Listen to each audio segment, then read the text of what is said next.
Good morning, everybody. It says that we are live. We are a slow but very excited panel this morning. How's everybody doing, guys? We are looking at Caliber Corner episode number 54. Today's topics are going to include 13 concealed carry mistakes, and I'll post the link for you guys watching this in the chat here in just a minute. AR, AK tools that you can carry on your rifle. It's amazing the stuff that's out there. And this is the kind of question that could break up families. This could cause a rift in the gun channel community. Which gun company makes the best firearms? I don't know. And which one needs the most improvement? Sky. Sky. So anyway, let's go ahead and get started. Let's see who's joining us over on the YouTube side. We've got David Bowling with us. He says he's going to duck out, but he'll watch the show later on. Thank you so much. Moobut's with us this morning. Tacos and French fries in the house. Sam of Anarchy 92. What's going on, man? Zinger's joining us right now. I'm sure we'll have a lot more join us here in just a sec. Over on the gun channel side, we got Dano in the house and Paper Plane Crashes over there. So we'll keep checking the chat over there on the gun channel side. Hey, guys, also just to let you know, if you ever have any kind of firearms questions, we're always happy to stop our discussion and talk about any questions that you guys might possibly have. So just let us know. Cadillac Jack is with us. William Edwardovich is with us. What's up? What's going on, buddy? Gen Z2A says, yo. And Patrick is joining us. All right, let's go ahead and let the panel introduce themselves. They can do a shameless plug for their channel if they want to, or anything else they want to talk about. AWAG, let's start off with you. What is new in your neck of the woods, buddy? You might still be eating breakfast. I don't know. AWAG, put down the ego. All right, Gizzard, Gary, what's up? Hey, thanks for the invite. Yeah, man. Check out my channel at gizzardgary.com. Yeah. I try to put out content every once in a while. I'm mostly my purpose is to sit on panels and stuff like that, I think. So anyway, I'm glad everybody's here. Get a chance, check out gun channels and sign up for it, and you'll love it. And that's all I got. Rock on, man. Good stuff. Make sure you subscribe to Gary's channel. Most of us on here have content. You should definitely subscribe to, hit the bell so you get the notifications when we go live and when we post new videos, because YouTube doesn't like us. Nice Strike, what's going on, buddy? What's up? How you doing? What Gary fails to mention is that sometimes he falls asleep during people's chats and snores, and you can hear it. Gary's getting a little bit older now, and he just the nap. He's recharging the rooster is what he's doing. He's recharging the rooster, the tactical rooster. Okay. Well, we'll go with that. He has a long day out in the hen house. What is he supposed to do? So Nice Strike. Anything you want to plug? Anything you recommend we check out? You're getting close to 1,000 subscribers, Nice Strike. I think you need to give away a 6-hour P320 once you hit 1,000 subs. No, you need a giveaway. It's time for a giveaway, Nice Strike. I do need a giveaway, but I don't have anything that people would want. Is the problem. All right. So, good morning, Matthew. Yeah. Matthew's joining us. What's up? All right. Just check out guntube.org. Yes. Just check out Guntube. Yes, do check it out. Get over there, sign up. It is awesome. It is a place to go where you can post your Pro 2A, your Pro Firearms content. It's an awesome community.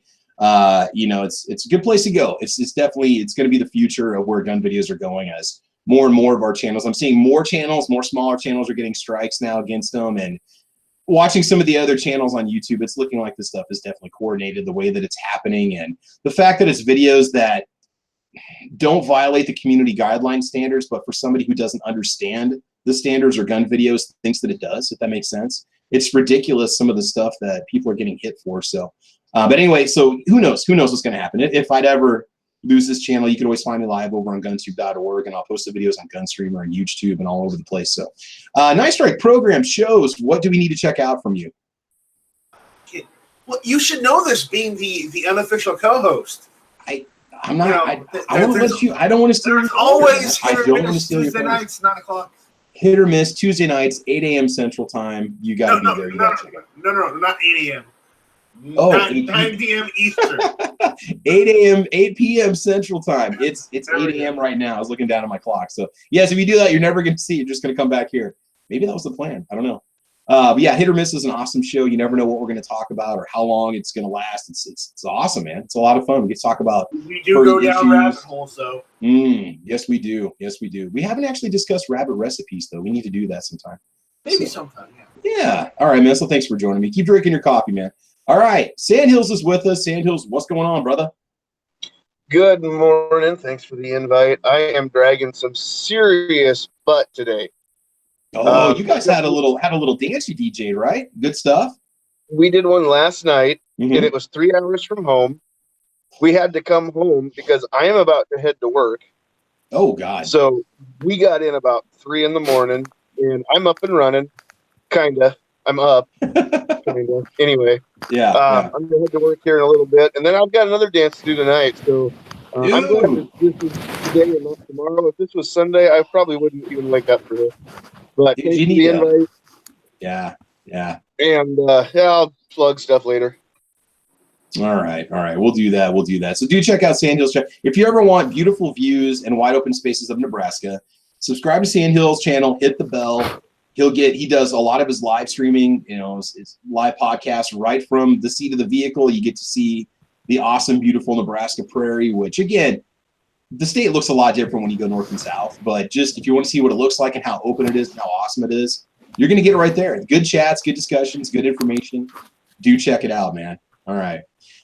Squib, what's going on? Are you finally waking up, buddy? You finally getting there? It's a gradual thing. I'm on cup number 2. Me too. I'm not feeling it yet. Me too. I'm drinking 5 Finger Death Punch blend this morning from Black Rifle Coffee Company, and that's such a good blend. It's weird, man. It's funky. Like you expect it to linger longer. It's got this this initial just punch to it, and then it just kind of it's good. I like it. It's a different experience. I'm kind of a coffee not snob, but just I really take note in different brands and flavors and stuff. I'm just a coffee junkie. So, all right. So Squib, where can we find you? Where can we find your content? Or if you got Squib fans out there, where do they need to go? Some people actually watch my boring videos. I've got a channel. It's got a bunch of lame videos, so I'll be putting more lame videos on there. Okay. And I weasel into shows all week long. The one I'm most notorious for is Lock and Load on Monday nights at 11 p.m. Eastern, the only time zone. You can listen to me bicker and argue with HVS over whether or not Bitcoin is real. It's not. And then we talk about prepping and guns and sometimes politics or military stuff or, I don't know, whatever subject comes up. Okay. You forgot to mention karambits and divorce as well. Oh, yeah, we do the karambit Tavor thing. I mean, I keep trying to tell him, look, man, once you go AR-15, you never go back, but I still haven't shot a Tavor, so who am I to talk? So... It's like an AR-15, but shorter. I had an opportunity to shoot Ohio 45 ACPs, and I just didn't, and I don't know, next time we meet up to shoot, I'll see about shooting it, so... Cool. Well, guys, to start things off, we've already got a couple questions over here in the chat before we get into our topics for today. Melda Nutt said, "Why am I up this early?" Because, man, you're here to have a good time. You're here to learn something. You're here to have fun and be with the family. Mel, that is why you are here. That or you're going to watch cartoons after this. So, Just Ando said, "I'm looking for U.S. military surplus gear that is used and priced as used. All I see is new gear. Any suggested used U.S. military surplus website?" Sportsman's Guide is the first one that comes to mind.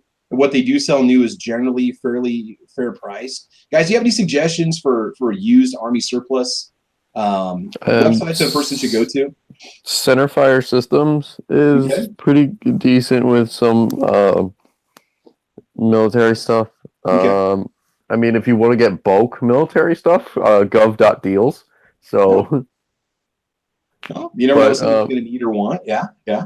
I mean, you could buy like Humvees and crap on there. You can buy like Oshkoshes. You can buy like tank transports and things like that if you want to. But they got all kinds of goodies there.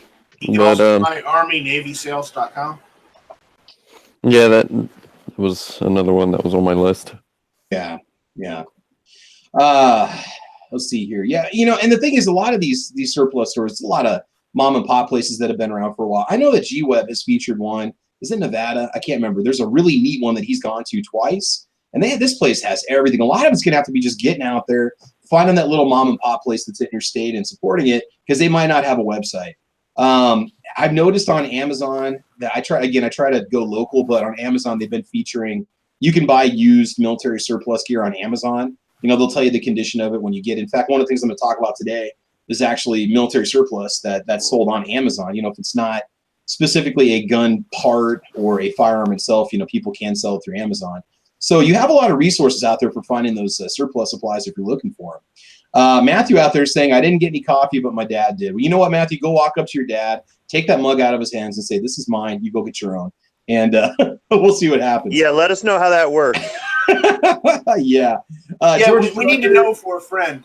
Little cheap plug here. Georgia Trucker says, good morning. Wife called and said the bipod came in yesterday. Thanks again, Georgia Trucker. You're welcome. I had to get that out quick because I had stuff I had going on that morning. So I did get that in the mail and get it sent to you. Georgia Trucker was the Patreon winner of the Sonic King bipod. Gizzard Gary says, my copy is ready. All right. Well, we're expecting great things out of you, Gary. Try to think of the, okay, so we're just going to go right into it. Let me give you guys the link for this post. This is from Pew Pew Tactical. And, you know, at first I'm like, you know, this was a viewer suggested topic, right? And anyway, they said, what are some common mistakes that concealed carriers make? And there's a lot of stuff on this list that I didn't even think about, but it's so true. So I want to run through the list. There's 13, but we're not going to dwell on any one item very long, but just throw your thoughts out. Now, if you don't conceal carry, you can still chime in, guys, on the panel. You know, that's fine. Just how could this cause an issue for you, or what would be a practical solution to get around it? So number one, it says not having a proper mindset and motivation. So if you're going to take the time and spend the money and all the resources involved with getting a concealed carry firearm, a nice belt, a holster, ammunition, practice training, and then getting your permit, whether you got to pay for it or not, whether it's, you know, constitutional carry or not having the proper mindset for it, going into it knowing the liability and the responsibility having that firearm can place. What do you guys think about that? Do you think a lot of people get into it, they get the concealed carry weapon and they just don't carry it, or they don't have the proper mindset for it? Yeah, I know for a fact that's true. A lot of them get it and they say, well, you know, I'm only going to the store. Nothing ever happens at the store. Why do I need to carry it there? You know, I've heard stuff like that all the time. It's like, well, you know, I think your life could be in danger anywhere. Yeah. So. Gary, I kind of disagree. It's kind of like if you're taking it to a place where you're not allowed to take it, or you're running errands to 4 places and one of them is that, and you don't want to leave it in the vehicle, or your state won't let you or something like that, then it's kind of like, do I take it or not? Do I violate it or not? You know, you may be in a place where they say you can't have it and you pull it out and use it lawfully, but then you pay the price. Now, of course, you could always argue, well, it sure beats being dead. That's true, but it does. That's the ultimate argument right there. I don't know. When I had my there's nowhere I can go in my car that I can't have my gun with me. It depends on your state. It depends on your state what you can do. Yeah. But when I concealed carried, you know, I let my permit expire and whatnot. I didn't carry every day, all day. I mean, for one thing, I couldn't take it to work. And most of the time I was at work, right? And then the rest of the time, it was kind of like, you know, it's inconvenient or whatever it was. And I understand there's a lot of people on gun channels that they carry the thing with them everywhere. They sleep with it under their pillow. They can all, you know, it's with them in the shower, everything else. Hey, man, that's your prerogative. But then on the other end of the spectrum, there's some people, it's like, if I am somewhere, like every time I moved, I was concealed carrying. When I traveled out of state and I knew I was going through states where I could carry, I concealed carry. Certain other times and places, I would conceal carry. But for other stuff, it just wasn't a thing. So I think from the same standpoint of somebody who carries it 24/7 and doesn't let it leave their sight, you can also have the other end of the spectrum, and it can be just as right. I think the mindset thing is more, don't get a concealed carry permit because you think you're a cop or James Bond. Or there's some people that do that. Make you a tough guy, and that you can pull it whenever you feel like. You can brandish it when you feel like it when somebody gets in your face, because that's going to cost you your permit and probably get you arrested. You know, and again, motivation is another one. Well, I'm going to get it just to have a gun. I'm going to get it so once in a while I can have it on me. I mean, it's your duty and responsibility to carry it as much as you can. And think about that one time you might have to save somebody else or save a group of people. But I hear what you're saying. That what if you got to do the 3 or 4 errands and yeah, you got to take it off and you got to you got to go into the post office and come back out. I can understand that. I guess more of it is the idea that you may have to use it and that you need to be ready for that responsibility. Yeah, that's what I'm thinking about the mindset and motivation. I just don't live somewhere where I feel like I've got to use it all the time. And I mean, maybe everybody lives in a bad, but not. I don't know. I'm not saying that carrying it all the time is wrong. I think it's just as right as just getting it and only carrying it when you think you might need it. I mean, things happen at places that you don't expect. Oh, yeah. Sometimes they do, but yeah. I mean, if you just got a scenario in your head where I'm going to stop the bank robbers, all right, dude, calm down a little bit because use your head. I guess it's the way I got my concealed carry training was they were really on the liability side of it. And I know that some people get the concealed carry training where they say blast them first, ask questions later. And I think that sometimes has to do with your instructor and also has to do with your state laws. Like in Florida, I guess you can just blast anybody and get away with it and you're good. And here, that's not the case. So I guess it just depends state to state. My opinion, I'm just going to say at one time, is that you should carry as much as you legally can as much as possible, because it's that one time when you don't expect it that you're going to get robbed, or some psycho is going to come at you, or some tweaker is going to come jack your car. I mean, I'm just saying that it's going to happen when you least expect it. I mean, you see it even in Little Nebraska. We have the craziest stuff that happens, and you don't know. We've had people get robbed walking out to their vehicle in Walmart in the afternoon in the daylight. I mean, it's ridiculous. When there's cameras out here, I'm fine, and then some nut job comes around the corner and wants your purse or wants your wallet, and he's got a knife. I'm not saying that you justify smoking somebody if they do that to you, but I'm just saying it's when you least expect it that it's going to happen to you. So I think you should have it all the time, whether I'm going to McDonald's to go in and grab breakfast or going to the grocery store. That's just my opinion. I mean, you're going to get it, use it. That's the way I feel about it. So anyway, thoughts on that. All right, we'll go on to number 2. Number 2 is not having current and complete handgun training. I feel like I learned leaps and bounds through my concealed carry class because we did a lot of shooting in it. After that, I took another 2 defensive handgun courses. After that, I felt very comfortable with it. Doesn't always show my range test, but I'm very comfortable behind the firearm. I don't flinch anymore when I fire. I feel like I've got good firearm control. I feel like I know how to run the firearm well. Following up with some training, getting that concealed carry permit and never training or maybe even going to the range after that, I think that's a big mistake because it kind of gets you out of being comfortable with the firearm or being able to efficiently operate the firearm. What do you guys think about that? Any thoughts, any feelings on that? Not having current and complete handgun training? Well, I think you need... That's with any training, I would say. Yeah.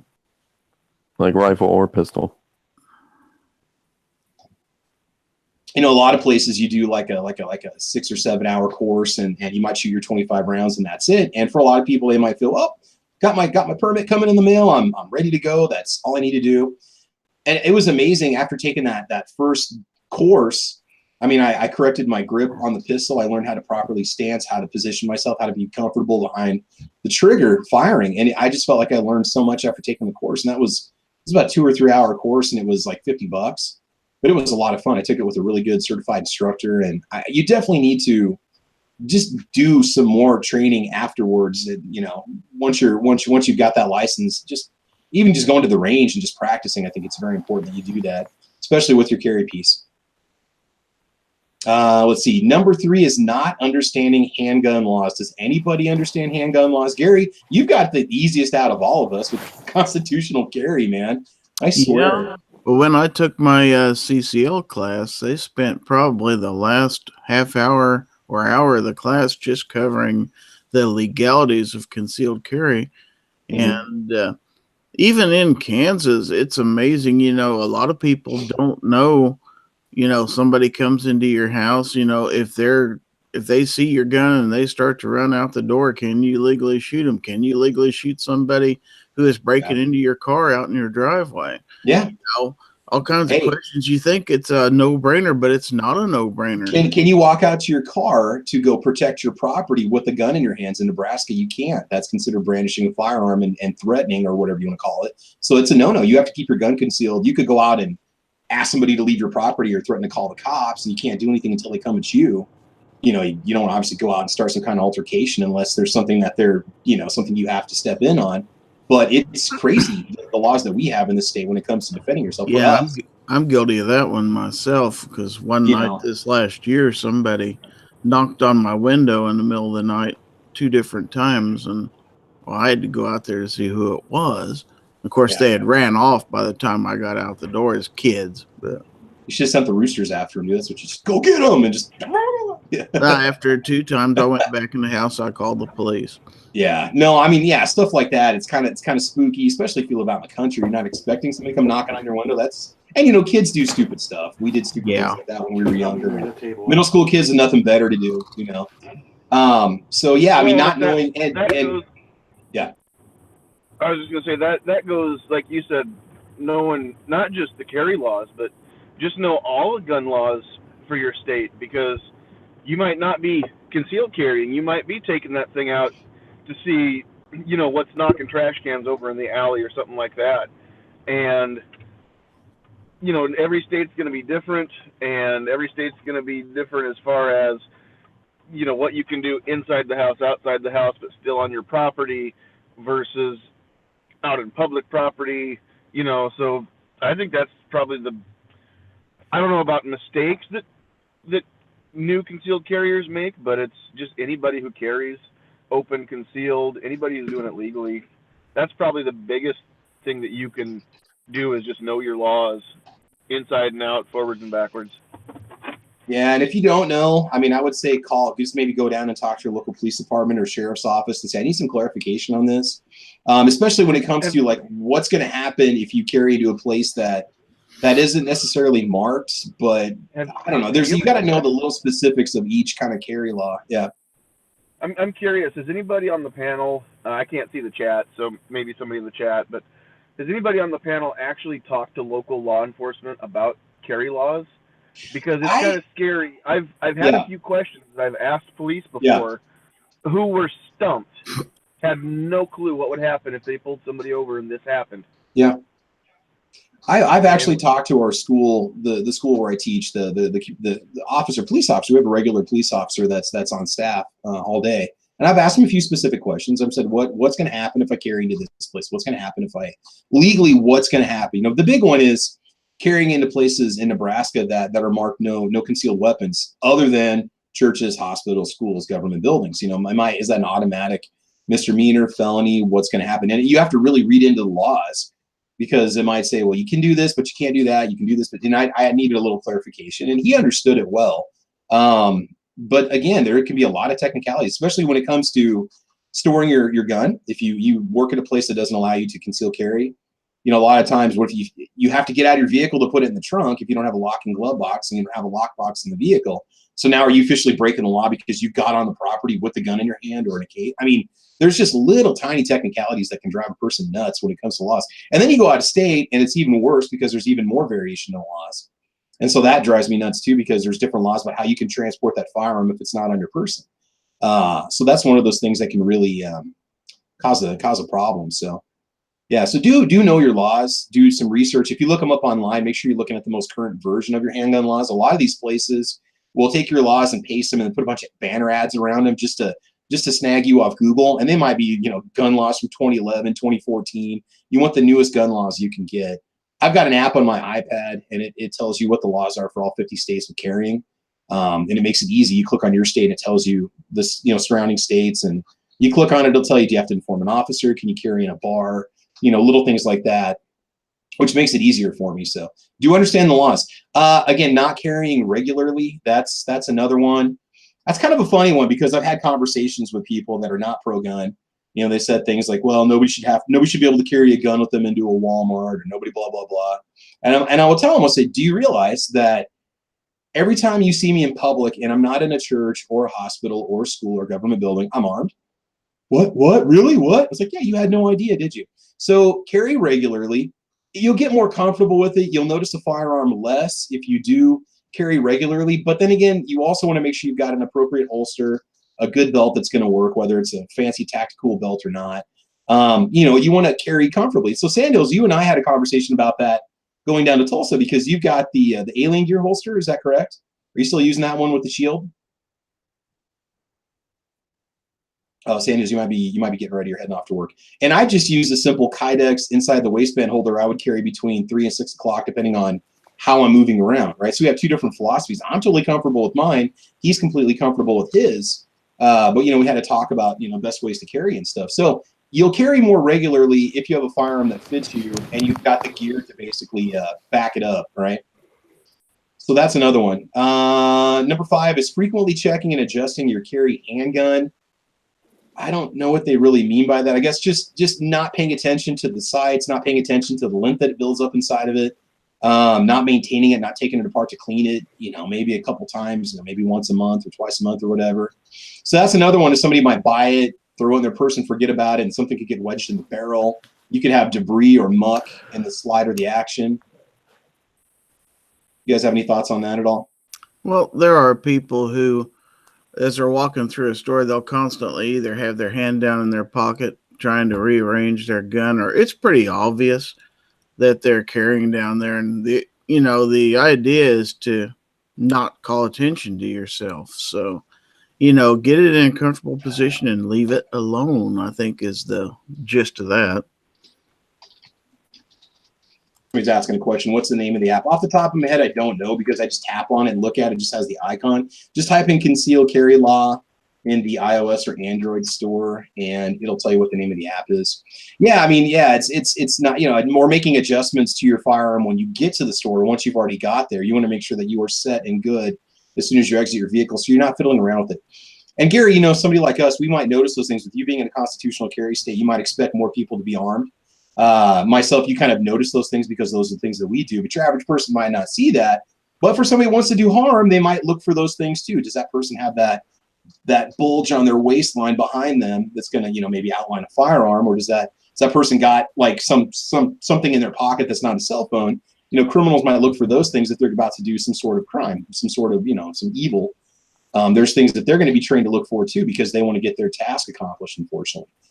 Number 6 is not practicing with your self-defense ammo and carry gun. It is amazing how different the carry ammo feels from the bulk ammo that I fire. I always shoot Federal 115 grain full metal jacket, brand new brass ammo. And my concealed carry ammo is critical defense. It shoots differently. It has a different type of accuracy to it. It's a little expensive to shoot on a regular basis, but when you get your gun, maybe warm up with a box of 50 rounds and then switch over to your carry ammo. Note the differences, note how it feels in your hand. It's going to be a little expensive initially. You might be looking at $1 a round to practice, but do practice. And a tip that I took from Yankee Marshall, he says that he does rotate out like yearly his concealed carry ammo. That's something I don't do, but I should probably do. Every gun in the house, every handgun in the house is a 9mm in my place, except for the 454 Conceal, which is locked up. And I don't cycle that ammo out, and I very easily could. I could run it through my concealed gun and just practice with 150 rounds if I want to, but then I got to go back and buy more. But do get it out, practice with it, get used to it. Do you guys ever practice with your carry ammo at all? Do you ever just run a box through it to see what it's like? I have to because I'm the same way. I just practice with whatever's cheap. It's usually Winchester white box or lately Walmart's had the Federal stuff with the brass case really cheap. Oh yeah, so $8.97 a box or something, $7.97. That feels pretty much the same across the board. The 115 grain, what have you. Yeah. But what I carry are plus P 124 grain, and so there's a distinct difference in the way it shoots, the way it feels. So you need to be used to that too. And the biggest thing is, it's really hard to build a gun that won't reliably feed, round nose, especially 9mm. Where it is round or a 45, but a lot of guns don't like hollow points or don't like certain hollow points. So don't carry anything that you haven't practiced with. And I'm talking about at least a box or two, just to make sure that it will consistently feed and it's not going to jam on you every time, because that's not the time to find out this ammo doesn't work in this gun. Yeah. Melvin Nutt says I can buy Federal HST cheap enough to put a mag down every couple months. Yeah, they have that at Walmart. Unfortunately, my Walmart doesn't carry critical defense, but the Federal HST is $20 a box, maybe $17 a box for 20, 25 rounds. Just practice with it, get used to it. Make sure your gun can feed it reliably. Because you're right, there are some guns that just don't run hollow points well. And the last thing you want to do is run into one thing I noticed about the critical defense is I think the case is a little bit shorter, and that might assist in feeding. So the guns, the bullet's less likely to get wedged on the feeding ramp as it feeds into the pistol. So you might notice that about the conceal. Check it out sometime. The critical defense round seems just a little bit shorter, but I've never had any problems with that. But again, for a lot of people, they might not want to spend that money, but you do need to definitely practice with it. So Sandhills, I'm thinking, out of a Smith & Wesson Shield, you go past 10 yards with that 124 grain, you might be looking at a different printing pattern on paper. You might have to aim. It might have more rise to it or more drop. You might have more kick to it. Your accuracy might decrease just because of the overall power of the round. Yep, absolutely. Yeah, definitely. Point of impact will shift. Yes. It's a lot closer to point of aim with the faster stuff than it is with the slower stuff. Mm-hmm. A lot of good stuff going on over in the chats. You look for an LEO store, you can get better prices on carry ammo. I never thought about that. That is true. Something definitely to check out. Let's see. Not using a proper holster. Now, this one, I'm going to disagree with this one because everybody has their own comfortable holster that they carry with. Sandhills, you do alien gear. Me, I do Klinger holsters. Tony does an outside the waist holster, I believe, that he can easily conceal. Not inside the waist, but on his person. So the holster is, you're going to kind of learn which holster works best for you, which one's most comfortable for you. Sandhills, what kind of adjustment did you have to go through? How long was it before you were totally comfortable wearing that alien gear holster like all day? Well, the first thing is the alien gear holster makes it easy because it's comfortable from the start. Okay. So there's no break-in period like a crossbreed where it's leather. Or at least the ones I've never had the leather back anything, so it's always been synthetic, and it's designed to where it's pliable. It'll kind of mold to your hip right away. So I like that part. But as far as just being comfortable, I mean, it takes a while. But now the thing is, in my opinion, when you're talking about proper holster, you need to end that with proper holster for you and the way you're carrying, because the inside the waistband holster isn't going to work for somebody who is maybe in a wheelchair or something like that. They're going to need a different carry method. Or if you're talking about pocket carry, make sure you're using an actual pocket holster. Don't just stick a gun in your pocket. At least get something, one of those little the Mexican carry style that covers the trigger guard, so that the trigger's protected, even if you don't have the rest of the barrel and slide covered. But, I mean, figure out which way you're going to carry: inside the waist, outside the waist, pocket, briefcase, purse, vest, jacket, whatever. Just get a proper holster for that and get something the gun's not going to fall out of. Yeah, definitely. I think the argument over the air quotes proper holster goes hand in hand with the argument over the air quotes proper concealed carry gun. I mean, somebody might say, what are you doing concealed carrying that full-size handgun? And I'll look over at them going, what are you doing concealed carrying that little baby handgun?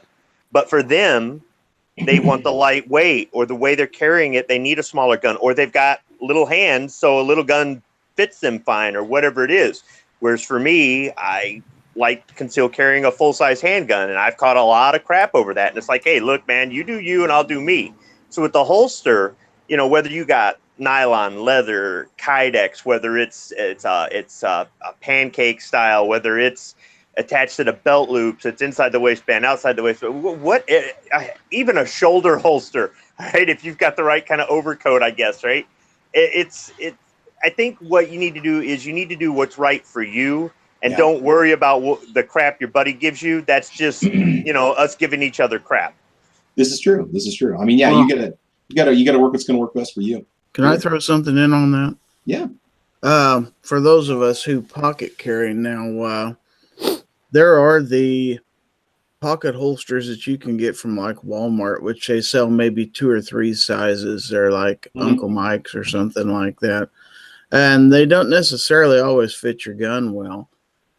I mean, the important thing is to make sure that it securely holds your gun and that the trigger is covered. I mean, especially in a pocket carrying scenario, you don't want that trigger to get snagged on anything going in and out of your pocket. Mhm. So, in my case, a proper holster would be one that is sized to fit your gun, like a sticky holster, perhaps, or even a DeSantis Nemesis, which is actually my favorite. But something that's going to hold that gun up on an upright position and position it to where it's not going to turn sideways and print badly, and that you can get a hold of it when you need it. And that doesn't come out of the pocket with the gun when you're trying to get it out. Because if you reach in and get that gun in a pocket holster and the whole thing comes out of your pocket, you're kind of in trouble. This is true. This is true. Hey, NEA Matt is joining us. Matt, you want to chime in on this? What's your take on? We're just talking about 13 common mistakes that people make with concealed carry, and one of them is not having a proper holster. What are your thoughts on holsters in general? What do you think, man? Well, sometimes no, I'm not gonna do that again. Yeah. No, not again. All right. Well, yeah. I mean, that's. Yeah. I'm sure I've done videos on that about having a proper holster. I like what Gary's saying about the pocket holster, because I recently in the last couple of years have fallen in love with pocket carry myself, and I found myself because of that I carry a lot more often than I used to, because it is so easy. Pocket carry is so easy. And there's a lot of stuff.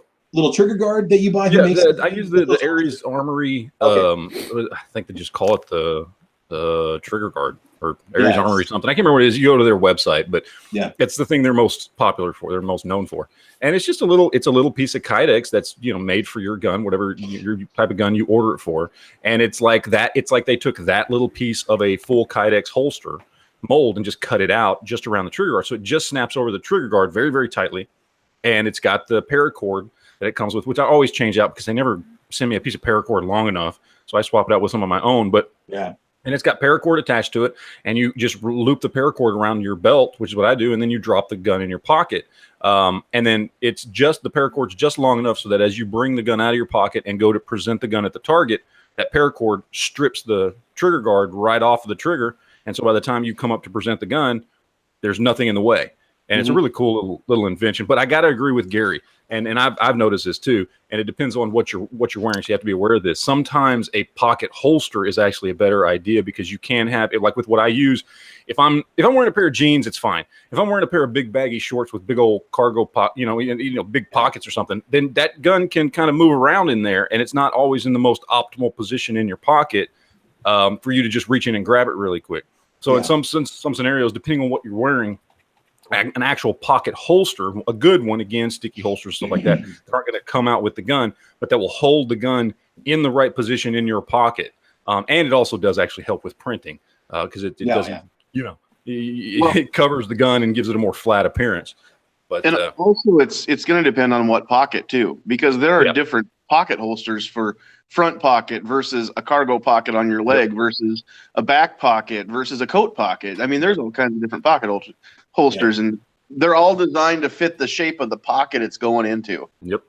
Yeah. And I'll say something else too, because I've had people ask me this. They're like, well, when you pocket carry, you can't just pull that out of your pocket in your car. What are you gonna do if something happens in your car? And you're absolutely right. That's why I have a handgun in my car, in my center console. I've got the Taurus, whatever it is, the 809 PT 809 that I've got a holster mounted in my center console that I can very quickly reach in and grab. That is something you want to think of. If you don't have that, maybe pocket carry is not for you, because if you want, or maybe you just don't care, I don't know. But if you want that ability, even when you're in a vehicle sitting down, to be able to pull that firearm out if you need to, pocket carry is maybe not the best idea for you in that particular scenario. So, those are just a couple little things that I can think of off the top of my head as far as just specifically pocket carry goes. They're asking a question over on the chat side. You might have to search around for this one. I think this was maybe Mubat. What's the brand, Matt? I think you might have been talking about the Kydex trigger card. We said isn't it Aries? Aries Armory. Aries Armory? Yeah. Okay. I've got reviews on my channel, at least one review on my channel. And then I've talked about, because it shows up in videos from time to time, because I have guns that have it on there. And it's an awesome little product. I think they cost about $15, and they're great for pocket carry. That's exactly what they were designed for. They will also work if you, and some people do this, I don't know why, some people Mexican carry. I've run into these people, that's just how they like to carry. This is going to keep you from shooting your balls off. Okay, it's a great product.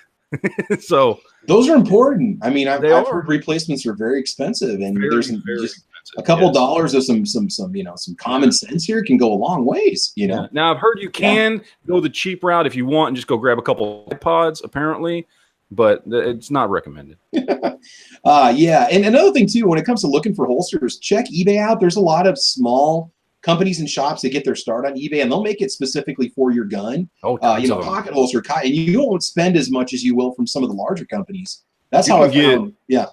Oh, not to say you can get, like, if you like leather holsters, you can go spend $80 on eBay for a leather holster that will put any DeSantis to shame, because it's just some guy working in his house and he's not a big company. And, $80 for a DeSantis versus $80 for some custom made, beautiful, just basket weave looking, there's some really great stuff out there on eBay if you're looking for holsters. Definitely. Okay, the next one we have is not using a proper gun belt. So again, this is what I've noticed, that having a nice, thick, rigid belt takes a lot of the weight bearing off your concealed carry piece. You notice it less because your belt's not drooping and sagging. But there's nothing wrong with getting, Matt, you said you use just Dickies belts from Walmart, right? Yep. A nice, thick Dickies belt. $10, $15 belt at Walmart, you go that route if you want to get yourself and I also have real gun belts too. I just I don't always, I mean, it's some, if I'm open carrying, I will wear one of those belts. But other than that, I've never really had, you go get, and those are expensive. They get the good gun belts. They can get kind of pricey, and there's nothing wrong with them. They work great. I absolutely recommend going and having at least one of those good, solid gun belts, whether it's a leather belt or whatever. There are lots of tactical belts out there on the market that are fantastic, that are, the nylon weave stuff. They work great. Get a good gun belt. But that doesn't mean that's the only, it doesn't mean that's all you can ever wear. There are other good options out there. Again, because I'm a cheap ass. You can go to Walmart and get the ones. In fact, one of the ones that I've been wearing lately is there was one that Walmart has almost all the time. It's a very good, thick, stiff belt. That sounded bad, but and it's got the little like the fake shotgun shells on it, and it's branded Remington. It's a Remington belt, and it actually it's not cheap. I've been wearing one for over a year now, and I actually really like it. And it's like $15. So and you get the belt that has little shotgun little shell things on the back. Hey, Matt, do you think some of it comes down to there's so many people getting into it every day that have never really been around firearms? Their very first firearm is their concealed carry gun that they just got after taking their concealed carry class, and they're either going off of what their instructors are saying or what they're seeing on YouTube or what the sales guy at the counter is saying, and they're going, "Oh, I can't do this without the proper belt." Whereas if they've got a decent belt that will work with their holster, it'll be fine. Absolutely. I mean, and there is such a thing as a proper belt. It's just not necessarily that $80 tactical belt that you have to order online. Yeah. You can find a quote unquote proper belt that will work at Walmart. Is it the best in the business? Is it that $80 tactical belt as far as long-term durability? No, it's not. Some of it's just about making sales. Yeah. And there's nothing wrong with a $30, $40, $50, $80 belt or whatever. I own a couple of those. Okay, there's nothing wrong with that. Oh yeah. But there's, and if you've got the money to spend on it, it doesn't matter. And go balls to the wall, man. That's like it's kind of like saying, well, just because a Taurus will work and does the job fine and save you less money, there's no reason to buy a Beretta or a SIG. Well, yeah, there is. And they're still really, really nice guns, and they're really, really good guns, and there's a reason why they cost more. And if you can get that, by all means, do it. It's kind of the same thing.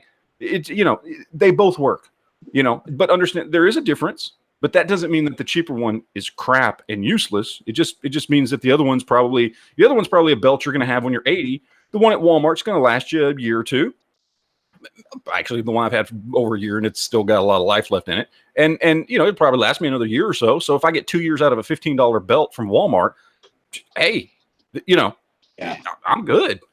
That's usually what I get out of a Dickies belt. Because my belt, I'm going to wear it daily. Just a thick leather, whether it's a black belt or a brown belt. I usually get about 2 years out of it, and then after that, it'll start to break or start to fall apart. Yeah. But yeah, so we're just saying, get yourself something that's going to do a little bit of weight bearing, so it's not drooping when you're wearing your gun. That's the worst thing, especially if you're going to do any kind of a class or a course. Make sure you've got decent gear that's going to get you through it, so you're not fiddling with your gear the whole time when you should be shooting. Now, we're not saying you got to go all tactical or anything like that, but still, get yourself something that's going to work good. You don't have to break the bank. You guys know we're not about spending lots of money to defend yourself and to carry properly, Okay, moving on. We got number 9, not wearing proper clothing and cover garments. That's another one. When you do concealed carry, maybe just look in the mirror. Am I printing? Not that many people are going to be expecting you to even notice it for the most part, but for guys, sometimes just a simple button-up overshirt's enough to cover your holster or to cover any printing you might have with your t-shirt. But everybody's body shape and size is different. I mean, in order to print less, that's why I've got the car, because it's only an inch thick, and it's easier for me to conceal on a bigger waist, right? But yeah, not dressing properly. I mean, you obviously don't want to give away the element, but on the same time, I've seen, appendix carry videos. These like thin, lanky dudes just have a t-shirt. It totally covers up a frigging full size, PO9 and a spare mag, and they can do that. They can pull that off. So put a little bit of consideration into what you wear when you're going to conceal carry. Like you said, with the pocket holsters, having a holster that fits that kind of pocket, the jeans versus, cargo pants, tactical pants, and stuff like that. But then shirts also. Don't wear your skinny jeans and your operator t-shirt. Yeah. I'm one of those skinny, lanky dudes that can pull off the concealing a full-size handgun, because I'm not allowed to conceal carry in New Jersey, which is most why I really don't see the need for it. Yeah. Because, like, God forbid there is actually somebody shooting at other people and you use that and you're illegally carrying, you're going to be in much trouble as the person that's trying to murder people. No. They're gonna let that guy off scot-free and give you, all the charges. There you go. Exactly. So just don't carry. Wait a minute. What? But I got an inside the waistband holster for a P226. I got it. It was like a Cabela's special or whatever they have, and I can actually pull that off pretty good, because the belt that I wear, it's kind of bulgy. It sounds so. But the belt is like this big piece of metal, and it's like one of those. It's a Black Hawk, like tactical belt, and I use it for 3-gun a lot. It's pretty thick, and it's done its job for the past like 2 or 3 years. I actually need to buy a new one, because when you take it off, you could see like how it starts to crack on the inside. Yeah. But I can pull off inside the waistband P226 and wear a t-shirt over top of it, and you wouldn't be the wiser. That's cool. Yeah, and in colors too. Certain colors are going to hide the printing a little bit better too. Just do a little research, watch a few videos on it, do some reading on, what kind of clothing works best to conceal. For bigger guys, sometimes just having a button-up short sleeve overshirt, Tommy Bahama shirt or whatever the hell you call it, was something that just it's going to cover up that element of surprise. Might not be a bad idea to consider. The next one on the list is number 10, not being totally aware of your situation. Now, we're not saying you got to be paranoid and always looking over your back and over your shoulders, but like you're shopping, are you noticing anybody kind of following you around? Just kind of being aware of the situation. One that's kind of funny is it's pretty easy to pick out a loss prevention officer from Walmart. You get good at this after a while, because they're walking around. These are dudes in their 30s, and they've got stuff that guys in their 30s don't buy in their cart, and they kind of walk around and look at stuff, all the departments. You notice them. That initially it's like, is this guy following me? But then you realize it's a loss prevention person. I'm not trying to give away any Walmart secrets or something, but usually it's kind of easy to pick those people out. But yeah, do be aware of your situation. Or I don't know, like where you're going. If you're going to be out in the dark, you're walking somewhere, or you're going to be walking here or there. Know the neighborhood. Know if anybody's, what kind of a situation are you when you sit down. Are you in a place where you can make an easy exit? Are you in a place where you can defend yourself? Or is your back to the door? Just being aware. Get off your phone and be aware, especially if you're with your family. You want to protect them, obviously. So that's another one. Just don't be, oblivious to what's going on around you. I think that's important. Let's see, number 11 is not knowing how to properly operate your concealed carry gun. For me, it's funny when I do these videos, I will talk about, like whenever I do like a tabletop review, I'll talk about how I don't like having a safety on my carry gun. And there's so many people like, well, that's a great way to get yourself killed, is not having that safe. I mean, a lot of people get very defensive about having a safety on a gun. And, I got the car CT9. It has nothing on it. You don't even, it's got the internal safeties, the drop safety, the firing pin block. There's no trigger safety on it. There's no mechanical safety on it. I want to just pull and shoot. And a lot of people say, well, you can train yourself, that muscle memory. Do you really know until you're in that adrenaline-fueled situation where two attackers are coming at you that you're going to pull that gun off and pull the trigger and then not forget that the safety's on? I'm not saying you can't train for that, and if you got to start off that way, fine. But I mean, me, I want as little as possible between me and that person coming at me. I don't want no delays, no distractions. I want to be able to draw and fire if I need to. So that's my opinion about it. It's amazing how many people are so adamant about having a mechanical safety on their carry piece. I don't know. What do you guys think about that? Well, yeah, it's ridiculous.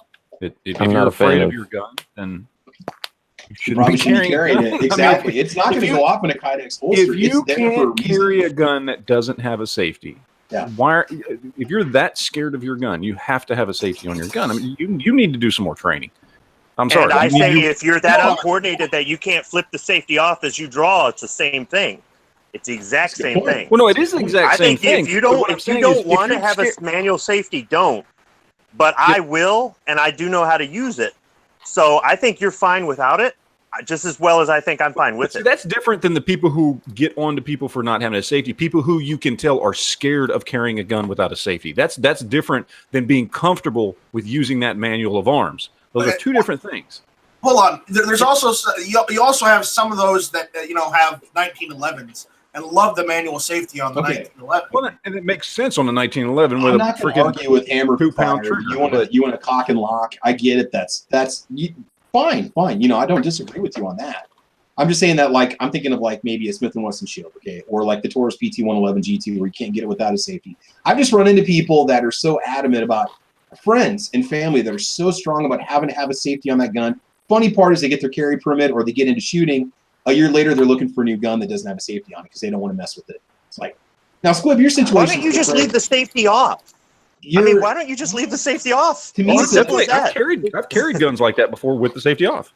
Especially double action, single action guns. I don't carry them with the safety on. To me, it's just another safety on. Yeah. But again, Squib, you're combat trained, so you were comfortable for carrying with safety on, safety off. You've got that experience with your M9s and the M4s, the AR-15s and so on. So you're used to it. I mean, I guess that's it. It's okay. So like when I'm at the range, the safeties are off on the guns when they're in the case. They're off when we've got them out there and we're using them. We only put the safeties on if there's a situation where we've got a round in the chamber. For some reason, we want that extra because we're setting it down for whatever it is. And it's the same thing with carry. I would carry with the safety on. It'd be locked, and if I had one in the chamber, and I had it locked and cocked, ready to go, I'd have that safety on. And flipping that safety with my thumb is just instinct. But if I was carrying with one without a round in the chamber, I'd probably have the safety off. I mean, it just depends on: am I open carrying? Am I conceal carrying? Am I carrying here? Am I carrying there? Am I carrying somewhere where I'm I don't know.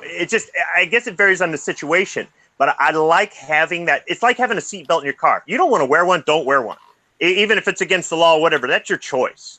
But I like having that seatbelt in case I do want to wear it. So I don't understand the whole, okay, if you don't like the safety, just leave the thing off. I think the difference, well, as far as that and seatbelts, I get that. But the difference is seatbelts actually save hundreds of thousands of lives per year.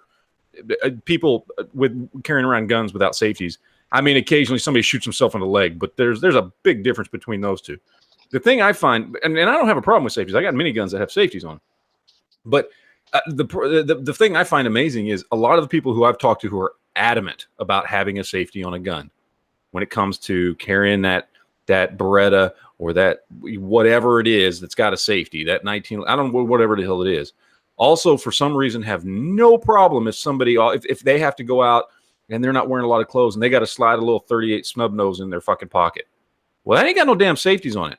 And you're going to preach to me that I should, and again, I'm not talking about you, Squib, because you don't give a shit who carries what. And I don't think you're afraid of your guns. You know what I mean? No, I'm not afraid of my guns. That's what I'm saying. I'm going to go look one of them in the eye, but... Yeah, I legitimately have known people who are afraid to carry a gun without a safety, but are somehow okay carrying a revolver. I'm like, well, really? I mean, okay, so like, let's say it was a hammerless revolver, right? It was a I don't know, it was a single action revolver or it was a hammerless revolver, something like that, where it's really difficult to pull the trigger. I mean, I suppose you could snag it on something, but if you had a small, like an airweight in your pocket and you had nothing else, no keys, no nothing else.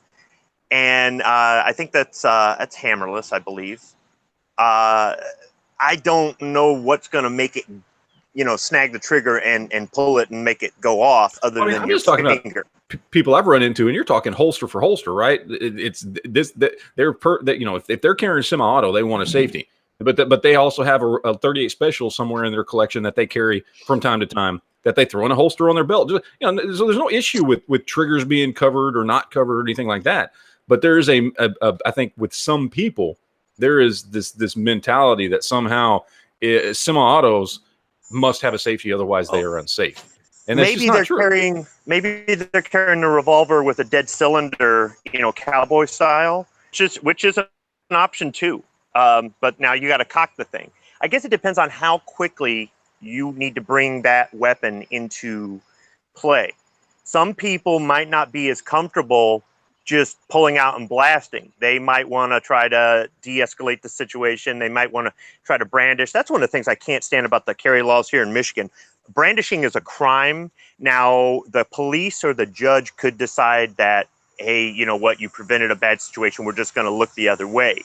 But then again, they could go, well, you prevented a bad situation and thanks for not killing the guy. But, oh, by the way, you're going to jail for brandishing. So it really sucks here. I'd like to see that change, because I think you can stop a lot of things by just letting the person know they're taking their life in their own hands if they want to continue. For that, just having the firearm on you is enough. Now, if you don't have what it takes to take it to the next level, if brandishing doesn't stop or you actually have time to brandish, right? What if you're in a situation where you don't? I mean, I can understand why some people want that trigger safety, and they want to have one in the chamber, and they want to have, where they can just, in a split second, pull out and draw. I'm telling you what, I'm not that good. I've tried. I can't draw that fast. So I'll be more likely to hit him over the head with the gun faster than I could pull the trigger. So it's just, I suppose if I practice more and more, maybe I could increase my speed. But yeah, if you guys saw me draw from concealed carry, you'd be like, dude, you're going to end up, you're going to be a statistic. So maybe some people are just concerned about how fast they can get their gun out. And again, more than anything, training with it is a huge part of it, But if someone is afraid of their gun going off because they don't have a safety on, then they're watching way too much TV and listening to too many stupid politicians. No, a safety is just a good option, I think. But if you want a gun that doesn't have a manual safety, there's plenty of them out there. And if you want one, all right, get it. I mean, I've got one or two. But, well, no. Yeah, I think I do. Well, it doesn't really matter. But anyhow, it's just, it's if you got it, just learn how to use it. If you're practicing drawing, practice taking that safety off. It's real easy. Flip it with your thumb. Done. And try to and when it comes to me personally, I try to convince somebody for their carry gun to buy one without a safety. I would just say, if you're going to get it, you got to train with it. That's really what you want to do. Maybe try without. I don't know. To me, it's just another thing that gets in the way. It's another part that can fail, but that's just my opinion. And you can train. Well, yeah, and and see, that's just it, Travis. Just like you could probably draw a lot faster than me, right? But that safety is one more thing for you. Whereas I can draw and flip out the safety, but I can't maybe draw as fast as you. So for one person, it's not an issue because it's just muscle memory and they just flip their thumb. And another person, it's one more thing to think about because they're drawing quickly. I mean, it's I can see where you're going there. I think that it's just it's a good reason to have a variety of handguns to carry. Yeah. All right, we'll go ahead and move on. We're not even going to discuss whether or not you should carry with one in the chamber. That's a whole nother episode. All right, number 12, not frequently cleaning and maintaining your concealed carry gun. I try to take mine apart and clean it once a month. You might be surprised with the muck that gets built up inside that firearm, the lint, especially if you have one of those guns that has the a semi-automatic that has that little hammer in the back of it, but it's contained within the slide. You have that little gap cut out of the back, like on the Sky CPX2, they got that little gap back there. Crap can just start to build up in there. Yeah. Oh, you better clean that thing out once in a while. Yeah, you might be surprised at just the pocket length that gets in there. I haven't watched a lot of videos on whether or not it can cause malfunctions, but anything that's going to get in the way of saying that second round chambering properly could cause some issues in a self-defense situation. So now I carry an LCR, so the hammer's enclosed, but I don't think that you could get enough lint to like mess up a revolver or stop a hammer with the weight of those things. But still, you got to clean your guns. Last one, number 13, not regularly practicing with skill drills and snap caps. I mean, the more you practice with your firearm, the more proficient you're going to be. I mean, obviously, you want to get as much practice as you can. Snap caps are great, especially. I find the snap caps are great when teaching somebody before we go to the range for the first time. We'll practice at the house, chambering, unloading, loading with the snap caps, dry firing and stuff like that, so they can get used to having some sort of ammo. I'm thinking of friends and family I've taken to the range for the first time. We practice before we get out there. In the heat and the wind and all that crap, just to be comfortable. So when we get out there, we know what to expect. So yeah, I mean, do practice, pulling. A lot of guys like to practice dry firing. Just during shows, just to get that muscle memory with the trigger, knowing exactly where the break is. I think that's an important one. That's my biggest weakness with conceal and open carry is practicing the draw and practicing dry fire. It's making time for it. And it's a real crappy excuse, but it's like, let's see, practice dry fire, paint the house. I'm still painting the house. I'm still painting the damn house. There you go, man. Well, you can, while the paint's drying, then you can practice your dry firing. So there you go. What if I was open carrying on the ladder while I'm painting? I would not do that. You ever see what you look like when you get done painting? That's true. You might have a Warhol on your Taurus on your hip by the time you get done. I just get rolling and stuff. You just get sprayed, man. I don't want to get speckles all over my eyeballs when I'm wearing glasses. I still get paint on my eyeballs when I'm rolling, when I'm painting my house. It's terrible, man. Jesus, it's ridiculous. So anyway, that's the top 13 things that they recommend. That real quick, I just want to add one thing. Go ahead, man. Yeah. Just one thing about the not frequently cleaning and maintaining your concealed carry. Yes.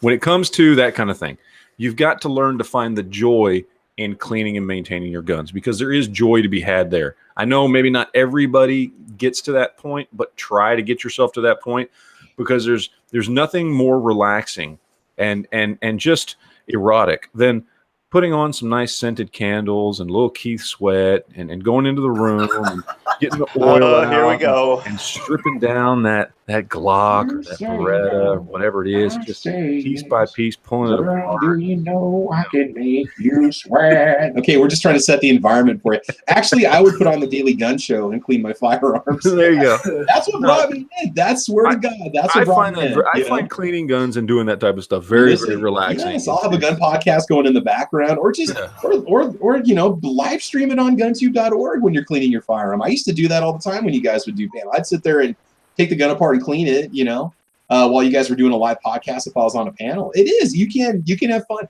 I mean, you might not be looking forward to it because, you put 20 rounds through your M4 and it's a filthy pig by the time you get home, but it's just something you got, and you'll get more efficient with it as time goes on, and the gun will be easier to clean. The more you do it, you're going to waste less resources. So yeah, I mean, I don't always look forward to cleaning the guns, but it's just something like get everything sat out. You light that candle. I usually do a pine is what I like to burn in the house. I throw some. Is that because you don't have any trees out there and you really just miss the smell of trees? Did you not see my chainsaw video back in June when I was out there like a sweaty hog? Yeah, and now you have no trees. Oh, I got a huge pine out, or a big evergreen out back. We had a giant maple out back that shades the back of the house. We've got 5 or 6 trees where I live. God, man. Corn stalks don't count as trees. No, that's redneck trees right there. No, you gotta get into the northern part of the state to really get into the woodlands and stuff, and start to get along the rivers and lakes and stuff. If you want the trees in Nebraska, no, my neighborhood's got, the houses have been in this neighborhood since the 50s, so the trees are huge. I mean, they drop branches constantly, but they're huge. So anyway, how do we get on that? Oh, the pine candle. Yes, yeah. That makes up for it. I would like to add one to the holster fitment part. And I thought about it after the fact is, if you're new to guns or you're new to concealed carry, you might want to consider going down to your local FFL and having them fit you for a holster. You're going to pay more for that holster than just ordering one off the internet. Yep. You're not going to get the $9.99 special, but you might be better off with it. I got to say that 2 things I've been willing to pony up and pay dealer price and not just buy off the internet is a concealed carry holster and a motorcycle helmet. I'm willing to go to the dealer and pay their marked up price to get fitted properly, because both things could be the difference between life or death. If you've got that cheap holster that you bought off of Cheaper Than Dirt and you think it's going to work, and you come to find out it doesn't fit right, you can't get the gun out in time, or the retention sucks, or whatever it is. Just like you say, oh, well, I think I'm a large, and then you get the motorcycle helmet and it falls off your head. It's the same difference. So I would recommend just paying the extra and supporting your local FFL and having them fit you for your gun. And I haven't met one yet that isn't interested in selling a holster. There you go. This is true. Real quick on the YouTube side, Matt, this is a disclaimer we forgot to mention. No candles. Half of the cleaning products are flammable. Good point. We put ours. I usually get the kitchen scent table on the other side of the room. Yeah. Now, wait a minute. Will frog lube catch fire? Can somebody do a video on that? Let's find out. I've tried it. It doesn't burn. Okay. Matt, there's a comment for you on the gun channel side. Paper Plane Crash says, I've said it before. When I hear Matt's voice, I can already smell the Hoppies number 9. There you go. Yeah. That would make a fantastic air freshener to have. There you go. I'd love that. My wife would hate it. CLP, the air freshener. Ballast all here. That stuff is fantastic to smell. I'm joking. Rem oil. Matt, what is that cologne? Rem oil. There you go. Let's rub a little bit of that on your All ankles. right. Good stuff, man. Okay, so we're going to go on to part 2. This was kind of, again, these are all viewer requests. All these topics we're having now. AR, AK tools to carry on your firearm. Okay. Now, somebody had made a comment earlier in gun channels about, we're going to show how to, great, we're going to see how to modify your rifle so you can carry, I don't know what they said, how you can like mount like a roofing hammer to it or something. No, we're not talking about that. So let me just go ahead and do a little screen share here for a little bit. I'll show you some cool maybe the battle axe. Maybe. Yeah, the battle axe. I can mount my steel chainsaw on the front of it. So we're going to start off here. This stuff is so expensive. I don't know if it's necessary, but I kind of looked into it. There's a plethora, right? Yes, I said plethora of different items you can find for your AR or AK. So the first one here is the Samson Magpul Grip Field Survivor Tool. You guys see this one? Yeah. This is coming across in your end. Okay, so it's $87, and it's got all kinds of different tools in it. It's got a broken shell extractor, wire brush for bore cleaning. You might say, well, how are you going to get that down the bore? That unscrews, and it comes with a little steel line with a handle on it that you can run down your bore. I don't know where you're supposed to store that, but you use it. It says an ampule for oil, cable to pull the brush through the bore, carbon cleaning rod, flat blade screwdriver, feed lip adjustment tool, gas key cleaning tool, cotter pin hook, strike plate, front side adjustment tool, magazine feed lip gauge. I feel like this is cool if you plan on being dropped in the middle of like a PUBG war zone for a few months, and you have to have something small that fits on your rifle, and there are no other options, but you want the ability to be able to maintain your rifle, then something like this is awesome. But for normal human beings who, like, either if shit does hit the fan, I've still got all my cleaning supplies that I can throw in the back of my bourbon, and I don't need an $87 tool that does an okay job. It's portable. It's portable, but it don't get in those places like your regular cleaning tools. Exactly. Or the other option is, shit doesn't hit the fan and it's a normal everyday. I can everything I keep in my range bag, the full size versions of those things. I had a little cleaning kit and all that kind of stuff that I can just throw in my range. It's either, you know what I mean? Like, okay, in a self defense situation, that's useless because you're not going to stop it. Hold on, I got to fix this broken shell and give me so that doesn't matter.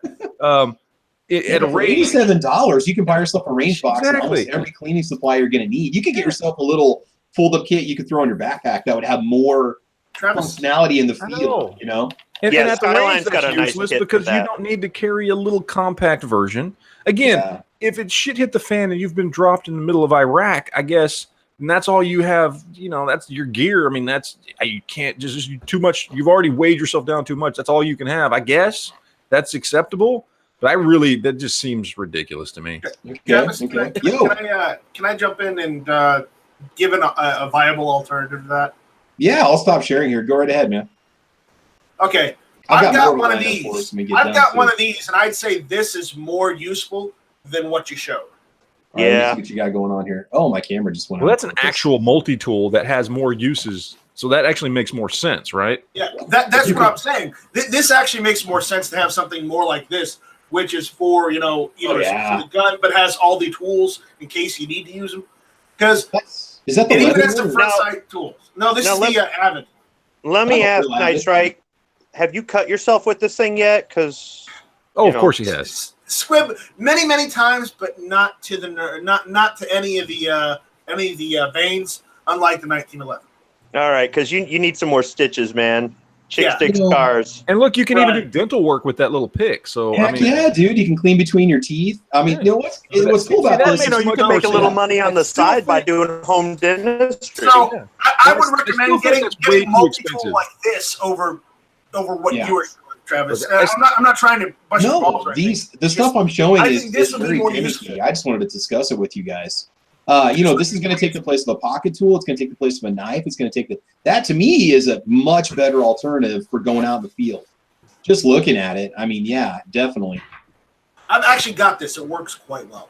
Oh, that's cool. And you get the little pouch that comes with it. You got the front side adjustment tool. It also comes with a tool that adjusts the A2 and A1 front side of the mirror. Okay. I mean, that you could even toss it in your pocket if you had to. I mean, that's definitely, and it's $10 less than what I just showed you. I think that other one was $90, wasn't it, for that Samson grip thing? Yeah, $90 is insane for something like that. This 80, at least here you're getting kind of Leatherman compatibility capabilities, you know? Yeah. I will say there's also, and I'm trying to find it here, there's a little Gerber tool that they make, which is way cheaper than that. I own one. I keep it in my range bag. And it's got lots of, you know, it's got the sight adjustment tool. It can do a whole lot. I think it's like $15 or something. Yeah, if you find it, Matt, we'll put the link up and we can share it. Yeah, let me see if I can find it here. But I'll go to the next one real quick. I'm going to show you guys because it's kind of cool. It's a little bit cheaper. I think it gets a little bit better rating. Yeah, no, it does not. But anyway, we'll check it out. All right, so the next one that I want to show you guys is the Otis Grip Kit 556 cleaning system non-mill. But what it is if you're a traditionalist, you like that standard M4 pistol grip. This one's gonna store right in the handle, and it's got all kinds of good stuff. You got the bore cleaning kit, you got the jag, you've got a little Allen wrench. Looks like some sort of patch comes with it. Everything stores in the handle. But again, $33. It's like just get a little pouch with all the stuff in it. I mean, really, I don't know. I guess if you need to clean your bore that bad, you know, you could just take a little 3-piece rod set with you out in the field and throw it in your bag and put it together in a few seconds, you know, or just carry an AK that already has a cleaning rod underneath of it and you're set to go. So, I've seen a Bushmaster kit for like less than that. Yeah, this one's, I'm showing off some examples of things that guys might look at. Because when you do a search on Google, obviously stuff for sale is going to be the first stuff that's going to pop up. So that's just the thought. And by the way, guys, I need you to keep an eye on the chat for me in case somebody has a question, because I'm going to be showing off a lot of pictures here. Matt, have you found it yet or not? Yeah, this is the one I've got, and it's just this little Gerber tool. Now this says it's $50. I spent a lot less. All right, guys, I'm going to hop out later. Take care, Wag. Thanks for joining us. I want to say I got it for like $20 or something like that. I can't remember what it was, but I don't know why this. Of course, this is at Cabela's, and they sell ridiculous. I'm sure you can find it cheaper on eBay and stuff. But it's just this little thing, and it you know it looks like this. You know, it's little whatever you call it. The little pot. It's tiny. It's probably.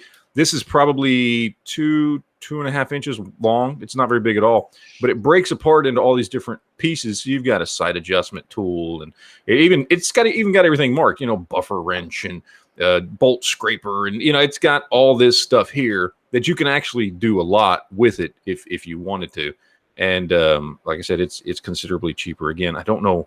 I just clicked on it, and this was the first one that popped up for the purpose of looking at it, but it certainly did not cost me $50. I'm too cheap. Yeah, you know, go on eBay. You can probably find somebody selling one that's gonna offer as much stuff, you know, or you can be able to find somebody that's maybe selling one used. You know, you're not going to have to worry about it. So cool.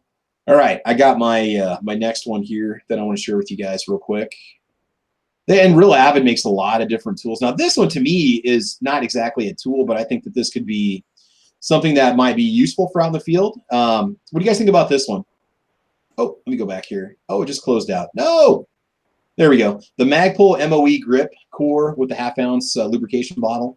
That just goes in the grip of your MOE grip on your AR. Yes, no, maybe. What do you guys think about that? I mean, how often do you really forget your oil when you go to the range? You can use motor oil. I guess it depends on. I mean, I keep all this stuff in my range bag. You know. Yeah. This might be good for a course if you're doing some competition and you've got like a couple minutes of downtime between rounds, but you don't have access to your range box. That's for putting CLP in when you're breaking it down and cleaning it. Yeah.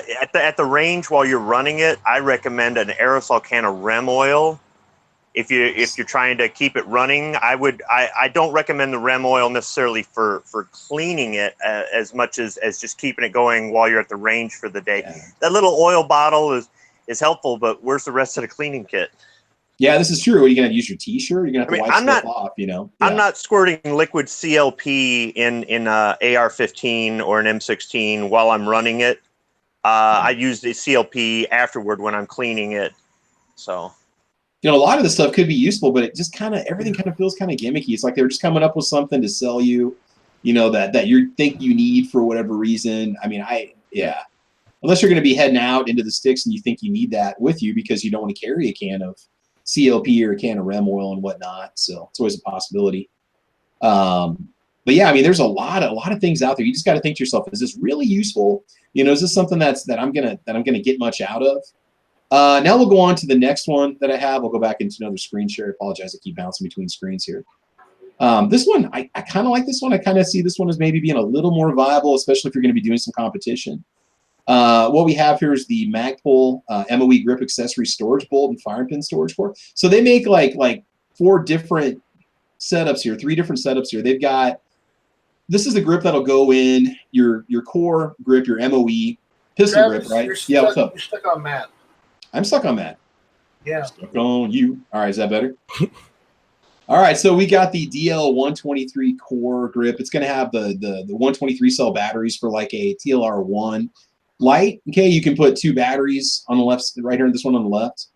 I thought this was kind of cool, but I mean, it's like the tactical side of me wants this, but I'm like, do I really need it? You can carry a spare bolt and firing pin right there. I like that one the best. I think the batteries really? I get. Okay. I like the bolt and firing pin. I've had problems where you blow out an extractor or something. You know what I mean? There's times when things happen. That's a critical part, a critical component of that's more critical than the batteries or anything else. And by the way, 3 bullets really carry an extra magazine. That's ridiculous. That's stupid. That doesn't make any sense. One for you, one for your guy. Whatever. With you, I guess. That's the zombie end it all. Rounds. I don't know what that's even about. Carry an extra magazine, you got 30. I mean, it's absolutely ridiculous. It's more viable. Yeah, it's Magpul. You just can't question it, you know. But I like the bolt. It's a spare bolt. To me, makes a lot of sense. I like that one. Because you should have some sort of iron sights on your firearm. If it's not your DMR rifle, you know, you should have some sort of backup iron sights on your weapon you can use if your electric light fails, if your red dot fails. You know, you might be running a Holliston and whatnot. But you're right, though. That would be the most viable if you're at the range or you find yourself in a situation where now it's getting real. You've got the comfort of knowing you've got that spare bolt and that firing pin. If for whatever reason, worst case scenario, you can't get back home or you can't get to your box or you don't have access to those parts, that's not. And for $14.20, granted, you got to buy yourself another firing pin and a bolt, which is no big deal. Yeah, I think that would be probably one of the best ideas. I don't know. I've never had a firing pin break on an AR-15 or M16 ever. So I never had that. I had extractors. I had extractor problems and stuff. Now, me personally, I have an extra bolt carrier group that I can slap into any AR-15 I have. Yeah, and that usually goes to the range with me. So if there's ever any issues or anything like that, I just swap the whole thing out. But yeah, you can have the spring break, or you can have it foul out. Yeah. I mean, I would think that if you took the firing pin out, you were trying to clean it maybe in the middle of the day in between shoots, you're more likely to lose that cotter pin. I'd say keep a couple spare retaining pins, you know. There you go. Yeah. Make sure you guys are checking out the chat. There's a lot of good suggestions out there for a lot of just practical items. A lot of guys are doing more of the survival stuff in that pistol grip, you know, like things you could use if you needed to make a fire or. I mean, that makes more sense to me. Basic, personally, just because Band-Aids, you know, maybe some gauze or something, and matches. Because let's be honest, to need a lot of the stuff, it's like you'd have to be in some really harsh conditions, which we're never going to be in. And at that point, it's like, well, survival materials are probably more important to me, you know. So I'm big on watching the videos where people like hollow out stocks and stuff and make survival kits in their shotgun. 150 uses for a plastic bottle. Yeah, exactly. I love those videos. Those are great. A muffler? Really? You know, yeah. It'll get you home, everybody. All right, I got the next one. I think this is one that maybe we can all agree on. All right, here you go. We've got yourself your AK-47 surplus There you toolkit. go. If Yeah. you got a buttstock that allows it, $12.73 for like $2 more. Oh, this one actually comes with a cleaning rod too, a standard AK-47 74 AKM cleaning rod, 16-inch. So you get all that for $12.70. That's actual military surplus. Bore brush. Yeah, I mean it's not. You get that punch that you can use if you need to take out the hammer assembly or the trigger. You got the jag on there. You got the bore brush little capsule to put everything in. Yeah, it's not a bad. I mean, I don't know what surplus prices run on these things, but again, just goes right in the buttstock. Now, Matt, on our AMD 63s, those Phoenix buttstocks, are those screwed in because they do have a storage compartment in them? I can't remember. Yeah, they've got a storage compartment in them. I might have one in mine. I can't remember if I put it in there or not, or it might have been in my other rifle that I had ended up selling that IO. Okay. I can't remember, but yeah, the Phoenix Technologies stocks have a thing in the back so that you could pop one of those in if you want. Okay, so this might be one of those. This is one of those must. I think Jim Burgess has one of these in his AK. Yeah. I remember him commenting on that. So that might be something you want to think about adding. I should probably pick one up for the. I mean, honestly, just even if you never use it, it's $12, and it's authentic AK goodness. So I mean, just from that standpoint, same thing if you have an SKS. The SKSs have the same thing, and they use the exact same kit. So okay. So your question, Matt. Matt, can we add a cleaning rod to the AMD 63? You can, but it's going to flop around because the what you call it's been cut off. The bayonet lug. Bayonet lug, yeah. Okay. Which the bayonet lug on a standard AK barrel is what holds the front of the cleaning rod. So you could put it in there, you can screw it in, but it kind of flop around. Now I can't because I've got a Magpul handguard on mine, which covers up that area where you would put it. But I don't know if because I got the quad rail. I don't know if it's open on the front or not. To be honest with you, I'm not sure. Yeah, maybe so I don't know. That's one to consider getting. And again, this is just questions of viewers had. Hey, what kind of toolkit should I put or could I put? If you're going to the range and stuff, if you don't see yourself being dropped into the jungles of Vietnam, then I don't think you necessarily need to have a whole tactical grip full of stuff they're going to drop $90 on that you're never going to use. Yeah. And here's the last one that I have for you: the Samson Field Survivor. This is the AK version of this one. Fits in an MOE grip or a Hogue grip. This is again the basic tools for your AK. They've got the same stuff on there: the punch, press, pin, scrapers, the sight tool, all that. And how much is that compared to that $12 original AK kit? Yeah, this guy's $90. Oh God, I think so. Spend Let me see. $12, people. Spend $90.24. I mean, these people are making a killing on these things. I mean, they're probably making even more money than Magpul makes on them. I mean, I could 3D print, screw something. I could disassemble my $15 Walmart pocket tool and 3D print this and put it together. You got to wonder how many people buy this stuff and they don't know how to field strip and or clean their firearm. Yeah, this is true. That's a good point. There might be very few people that actually do that. So, but again, if you want some good ideas, if you're just listening to this, go back and watch the live chat. You're going to get some really cool ideas on both the gun channel side and the YouTube side for things that you should have. Yeah, more junk Travis P11. I agree. Just a simple surplus kit and you should be all set. Sean says, yeah, but can you put 3 extra rounds in it? $90, not cool. Yeah, I agree with you guys. All right, let's go ahead and move on to the final part of the show. Which gun company makes the best firearms? What do you guys think? Who makes the best gun? That is a viewer question. Who makes the best firearms out there?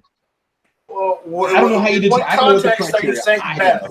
If you wanted to recommend a brand to somebody where they can go buy a gun and not have to worry that their gun's going to have problems, and every gun can have problems, and guns do get recalls and problems and stuff. But is there a solid brand that you guys? Let's just go to handgun. Okay. I gotta hop out. But before I go, he's gonna say the T word. SIG. No, seriously, SIG. I say Taurus. Okay. No, I mean I love Taurus. But if you're saying the one brand that I trust more than any other brand, that has the most variety, the most options for anything you might need. I love Beretta too. They don't have as many options. Okay, they don't go as high end. They don't go as low end. You can get a $150 SIG. You can get a $2,000 or whatever SIG. They have a lot of options for everybody. A lot of whether you want polymer, whether you want aluminum, whether you want steel, whether you want striker fired, hammer fired, modular, non-modular. What overall? I think SIG is the best company, and then you add to that they have a very, very good reputation for quality. Overall, I think SIG is the if you got to take everything into consideration, that's who I would recommend. Okay. And now I got to hop out. Yeah. No, hey, I hear you, man. And they've got you got everything from the lower price SP 2022s all the way up to the 1911 series and their competition grade guns. I mean, you're probably looking at dropping a minimum. Well, the P320, you get one for $400, maybe sometimes a little bit less. So they've got that nice price range. I do agree with Matt on that. I'm just going to throw my 2 cents in. I'd say Smith & Wesson. I love their revolvers. I've never tested junk from them except my SD9 VE, which is a great copy of the Glock 19. I'm just going to say it right now. You can even use the same holsters as the Glock 19 with your SD9 VE. The guide rod spring combo, I've never been impressed with it. I forgot to grab mine to show it to you. They're flimsy. They suck, in my opinion. I had problems with the first SD9 VE that I owned. I bought a second one used and then put a stainless steel guide rod spring combo in it for $15, and it runs like a champ. It's accurate. It runs well. A lot of people don't realize that Smith & Wesson, I don't know about the rifles, but the handguns, the pistols, revolvers, they have a lifetime guarantee on them. A lot of people might not even know that. You might think, oh, it's just a 1-year warranty. No, you get a lifetime on all their firearms, which is really cool. I don't know what their return time is like. I don't know what customer service is like, but I would probably recommend Smith & Wesson. Something in every kind of price point, whatever you want to spend, they've got a good line too. No doubt about SIG. I love my P228. Guys, what do you think? Squid, you got a recommendation for a handgun? A good solid brand? So if we're just talking handgun. Sure, let's just talk handgun. My go-to would probably be Ruger. Mm-hmm. And I think that they've got a decent price for decent quality, decent warranty. They're American made. They've got semi-autos and revolvers. Their product line is some stuff comes and goes, and other stuff gets better and better. And that's not to knock some of the other companies either. But yeah, that would be my go-to is Ruger. I had a 9E. My very first gun video that I ever made was a range test video on the Ruger 9E, which is just the cheaper version of the SR9. It was like a $300. You only get one mag with it, and that was a great gun for me. I know some people had trouble shooting aluminum case ammo through it for whatever reason, but I've always been impressed with it. I've owned several Ruger firearms. My American Ranch rifle, it's not the fanciest or best finished rifle in the world, but it runs well. My bolt action. I don't know much about their ARs. I do like their SR556. But I think they're a solid brand. Smith & Wesson, SIG. There might be some, and CZ. I'm not going to knock CZ. When I was at DE Guns last week and they had 50 CZs on display, you could go out and handle all of them. They have them all on display so you can actually hold on to them, and they'll take them off the lock if you want to see what they feel like. I was very impressed with just the finish seemed very consistent between every model, whether it was the 75 or the P09 or P01. They had all the models out there. I really do like CZ, and they're about, you're talking Glock money, anywhere between, $450 to on up. You can get yourself, you don't want a Glock, it's a nice alternative. Good striker fire gun. The only CZ I ever shot was Smeggy CZ75, and that gun is awesome. That gun is definitely, yeah. You could take that thing to the range all day long, or if you're into concealed carrying full size, that would be a carry gun for sure. The sights were dead on. It was ergonomic. It ran. I don't know. That was a really, really nice gun. And for my first CZ to shoot something that just, it felt that comfortable. The thing just ran. There's certain guns where when I line up the sights, I'm going, this is a good gun for me. And somebody else might look at the sights and they might not like it. Because I've got some guns that I can't hit the broadside of a barn with, and I've loaned to people and they've got bullseyes. I'm going, what is it? it's the sights. That's one thing. If they offer it with certain kinds of sights, night sights, or just Bomar sights or something like that, that's going to be a selling point for me. It might not be that important for somebody else. There's a question over on the chat side. I don't understand the fascination with CZ. I guess part of it is they offer a tremendous line. You can go polymer steel, you can go all steel if you want to. I know that their P10C had some issues on some of the gun channels that I watched. What I saw was a gun that was very well built. Our buddy Foos, he competes with CZs. That's all he shoots, and he has several. They're accurate. They're well built. you're paying essentially Glock money or less for a very well-built handgun. I don't know what their warranties are, but what I saw looked really nice. I think maybe once you kind of get into it, there's another CZ. There's always another one out there. It's just like guys that get into Glocks. There's always another Glock out there that you want to get, that you want to try. You know, it's just like any brand that offers multiple models. You become a fan of it. You enjoy it. You like the triggers. They've got the I don't remember what the name of the Omega trigger system on a lot of those guns that a lot of people say is just fantastic. I don't know. It just seems like it's a very popular gun. So CZ would be another good one to recommend. Let's see here. Nice Strike. What do you think, man? Well, Matt stole my thunder, but yeah, your Bursa Thunder? No, not my Bursa Thunder. But right. This 6 hours is what I was going to go with, because that's why I bought a 6 hour, just because of the factor of performance, customer service, all of that, quality. I think a couple of years ago there were some issues with their P226s having some extractor problems or ejector problems, but I think they got that figured out. Obviously, we have the drop problem. I'm going to tell you right now, there's recalls on so many different guns to sit there and say, "Oh, Sig, you drop it, it's going to go off." Well, you know, the Smith & Wesson 380 Easy had a recall on the safety. A Remington 700 or 710 bolt action rifle had a safety recall, and there's recalls on every gun. Now, if a company is consistently producing a gun that has issues or lines that have problems constantly, then that's something totally different. I mean, you can knock a gun because they made a gun that fails on a drop safe test, and you should, because they need to keep up their quality standards. They need to ensure that their product is not going to hurt their customers.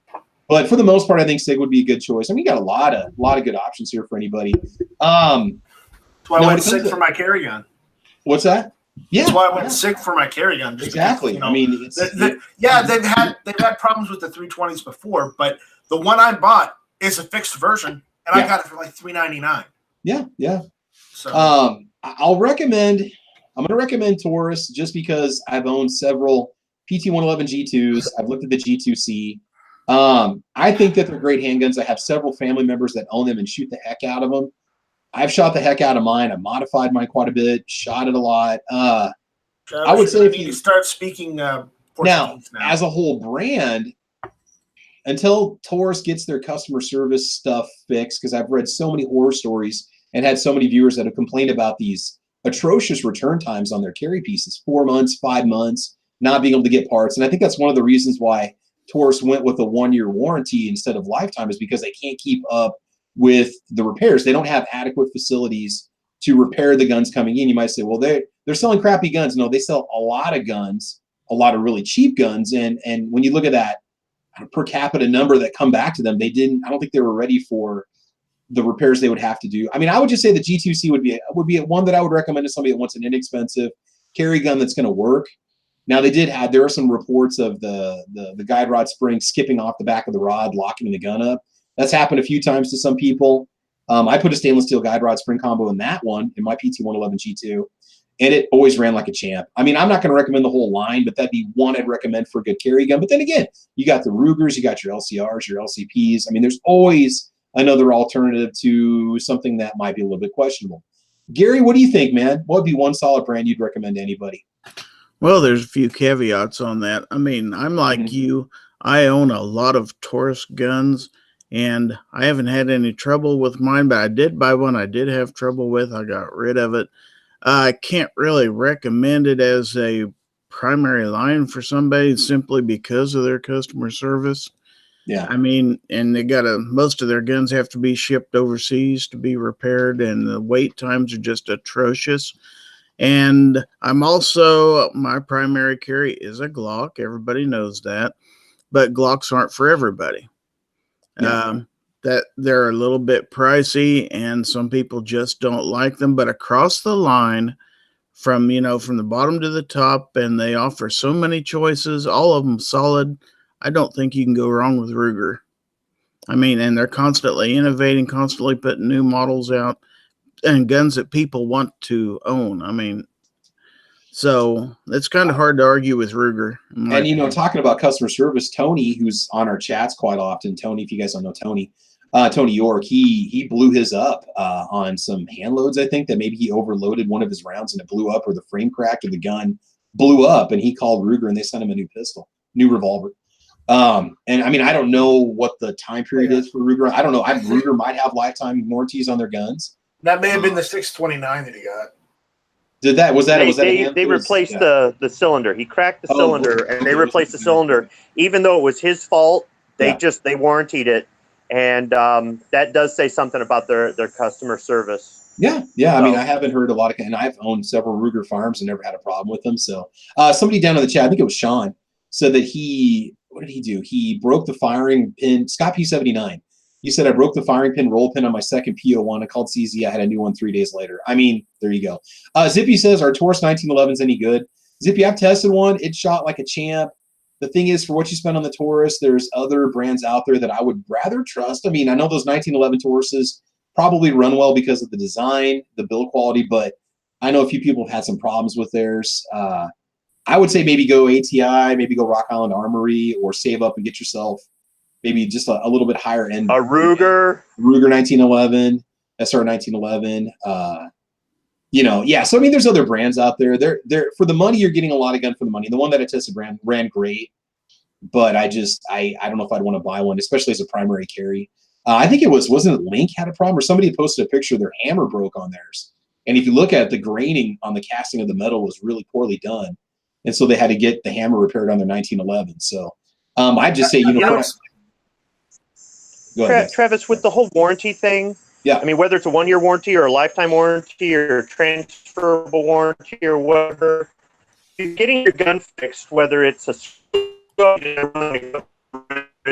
manufacturing defect, and you're waiting weeks and weeks or even months to get it back. That is kind of bad customer service. But I'd say the moral of the story is have more than one of every kind of gun.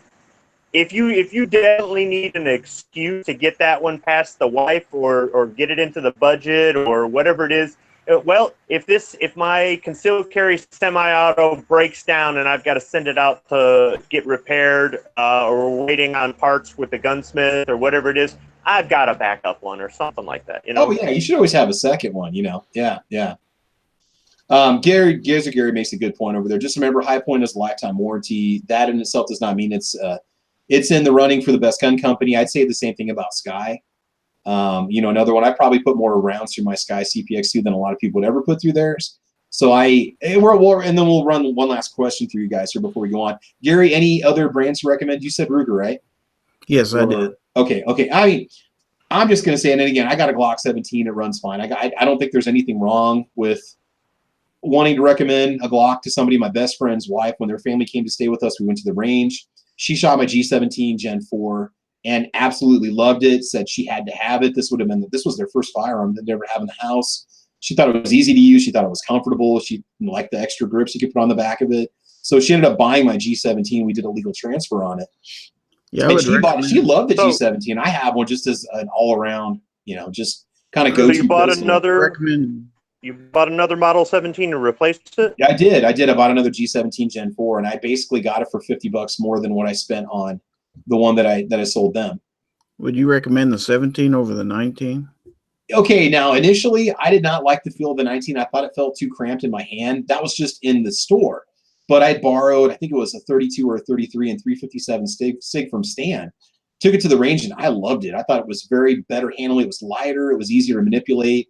I actually got used to the grip after 100 rounds of 357 SIG. I was very comfortable with the gun. So I almost probably go back and do a 19 instead. I mean, the 17 is a very large gun. Depends on what you want to do with it. I use that kind of as an all-around range gun, home defense gun. I like the extra capacity of the 17, but I say as a primary carry, I'd probably go for a 19 or a 32 or a 33. So you could always opt for the 19X if you want the capacity and the grip of the 17, but the short barrel of the 19 might be a good option. I know a lot of people said, why would they ever come out with that? Well, because people need that extra real estate. They want that extra purchase space on the grip, and they can't get it with the 19. Even a lot of people. Because not all of us have little girly hands. They're selling like hotcakes. I know that much. You knock it as much as you want, but it's been a hit seller. I mean, and I'm just saying that again. Glock would be one, but not everybody's got that $550 budget either. So we do have a super chat. Martin Corp said $5. Martin, do you have a question for us or what? There's only two guns, CZ and 1911. Okay, there you go. Again, not knocking on High Point. The one time I took my High Point apart to clean it, I broke it. I had a 45. I called them and said I broke this part in the grip. They said send it back, send it in. $25 to send it in for shipping. Got it back repaired. They gave me a full color instruction manual on how to disassemble and reassemble it, and they gave me a spare magazine, which was pretty cool. So Martin, hey, thank you for the super chat. If you had a question or something, or if you just wanted to chime in about your points, that's perfectly cool, man. That comment was very John Browning of him. Yeah. There you go. So, all right. Now, what about a brand? Let's just shame a brand here. What brand needs work? What brand needs to improve if they're going to make it? Or what brand is going to be letting people down? Okay, so let's go ahead and run this through the chat. Squib, what brand do you think needs the most improvement overall? Glock. Okay, how? It's the Volkswagen Beetle of handguns, or just guns in general. They've been in America since the mid-'80s. They've been in Austria before then. The company had its beginnings manufacturing other things. They have, utensils, they have the capability to branch out. Mm-hmm. I think that their basic Glock, they've got a full size, a compact, and a subcompact in all these different calibers and all these different generations. But they haven't come out with anything new. And they haven't come out. Yeah, they don't have something different. It'd be if Glock had a polymer 1911. If Glock did offer some different guns with external safeties for those people who want that. If Glock had a carbine that maybe took pistol mags instead of everybody else making their carbines to fit the Glock mags, and Glock's, I just think that they need something else. The Volkswagen Beetle they started making them in the 30s, and they quit making the original Beetle style a car. Just less than 10 years ago in Mexico was when they stopped making those. They couldn't import them into America after a certain point, but they were still making the same car from the 30s, and that's what I feel Glock is. It's a Volkswagen Beetle, and I just think that they need to stick with their traditional line of guns that people have learned to appreciate or really enjoy, or that have that reliability, obviously. But I think they need to branch out and offer some other stuff. I don't think they need to go off the deep end. Some of these companies have gone off the deep end, and they definitely don't need to make some of these Springfield Armory mistakes. But it's like, we're going to make the same gun everybody else has got. We're just going to charge a buttload more for it, and it's really nothing special. Sure. So I'm not saying Glock needs to make an AR-15 or Glock needs to.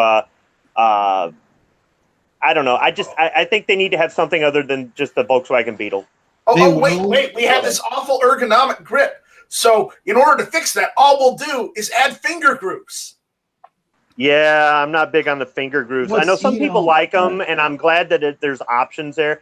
And, some of these guns have got the back straps that, you open up the box and it's got 3 back straps in there. And I think that's good because it at least allows it to fit multiple hands, but still, I just can't get over the grip angle on the Glock. I mean, maybe one day I will.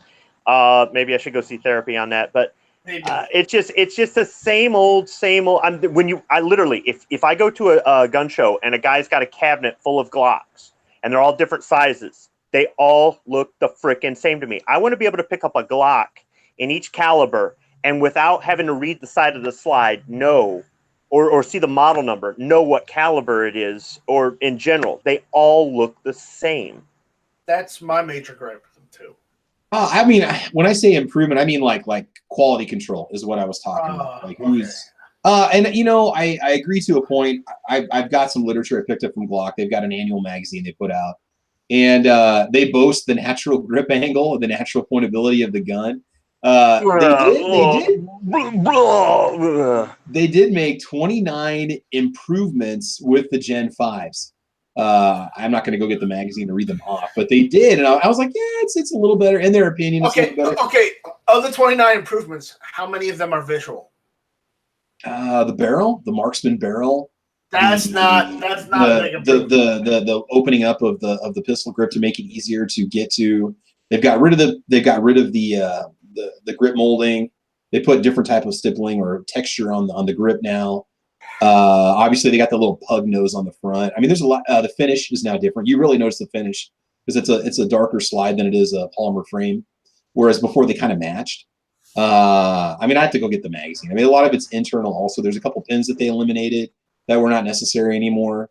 Some stuff internally. So I'm just saying they do claim to meet the when Gaston finally passes away, then I think maybe you're going to start to see some changes, because he's probably got the iron fist over the line. Absolutely not will we change what we made, kind of like was it Ferdinand Porsche or whatever his name was that founded Volkswagen?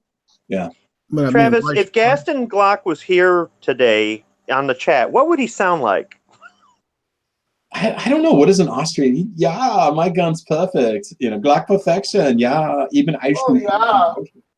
So guys, if you don't know what the whole German thing is about, when Matt does his live streaming for video games, we do really bad German impersonations the whole time.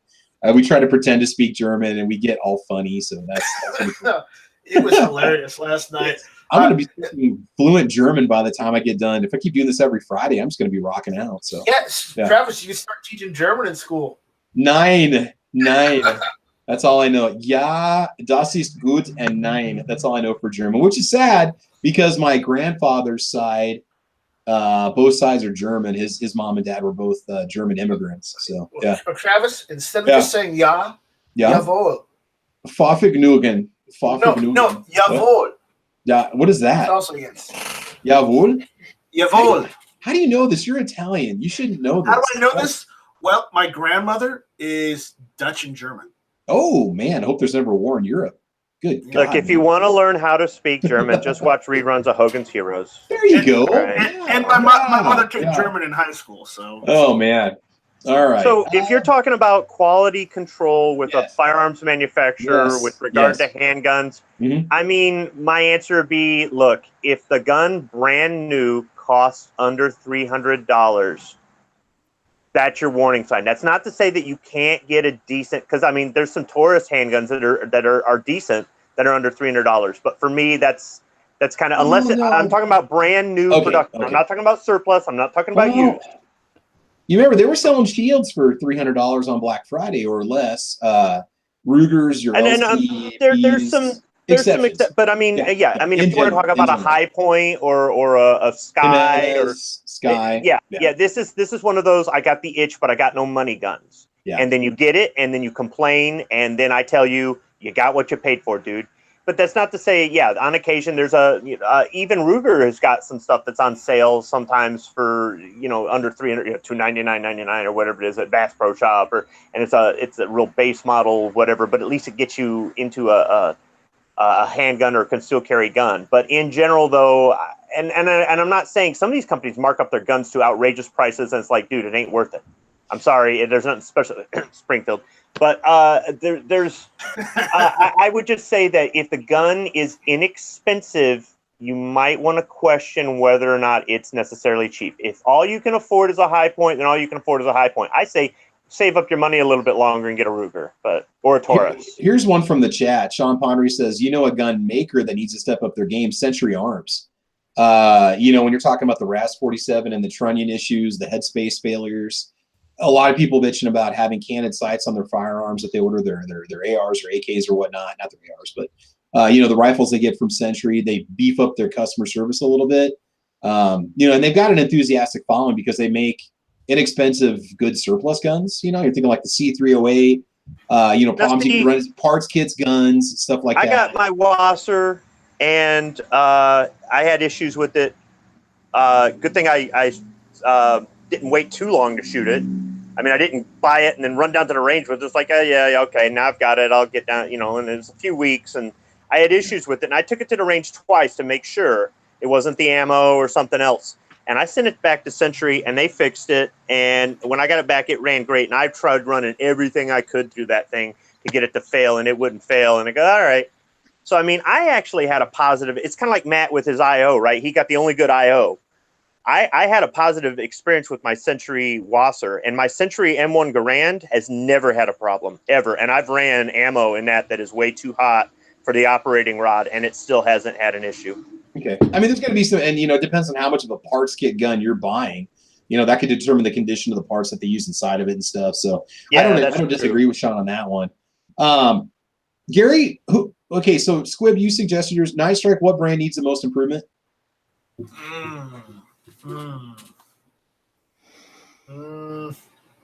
Go to Gary. I'll go last. Giz, what do you think? Sky, definitely. Like I put in the chat, I mean, they only make 1 or 2 guns. Yeah. And it's pretty universally known that they're probably not a great choice as far as quality goes. I mean, it's well known that they've had issues with magazines, with pins that keep coming out and stuff like that. They don't really, I mean, they kind of band-aid the issue, but they just make a cheap gun that they can easily replace. And they've had a 380 that they've been announced for 3 years now that still hasn't shown up on the market. That is the original Ghost gun. You never, like, you see it sometimes listed on websites, but it doesn't actually make it into production. I don't know what the problem is it has some different style barrel system that was designed by the company founder. Here's the thing about Sky, and here's the deal. They sell a lot of guns. You can't tell me they're not making money, okay? If they would just improve the quality of their product, like with mine, I had an I had an ejector that was worn out within 1,000 rounds. Now, again, when we had this discussion before, GWebs had chimed in and said, well, those guns aren't really designed for the high round counts. A lot of those inexpensive, like concealed carry guns just aren't designed for that kind of wear and tear. Why don't they make a gun that can handle that kind of wear and tear? If they could do it, you're gonna say, well, it's gonna cut into the cost. It's gonna drive the cost up. Charge me another $25. If you can make a gun that's gonna last thousands of rounds, that, again, the colors and the marketing and what they try to show off on the website, they're trying to show off a high quality product. They brag about the materials that they use.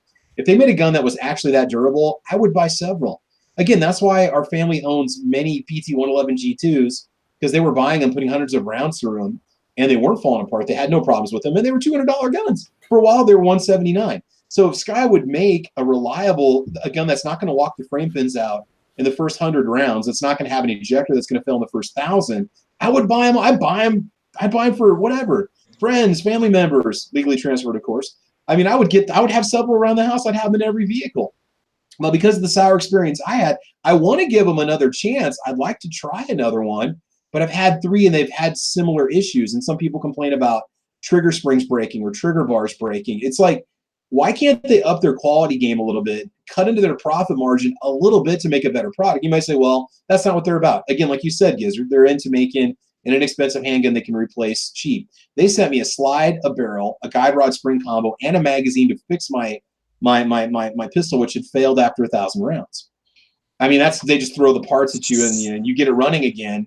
Okay, I get that, but make a better product. Some companies have a business model and they stick to it, whether it's a good business model or not.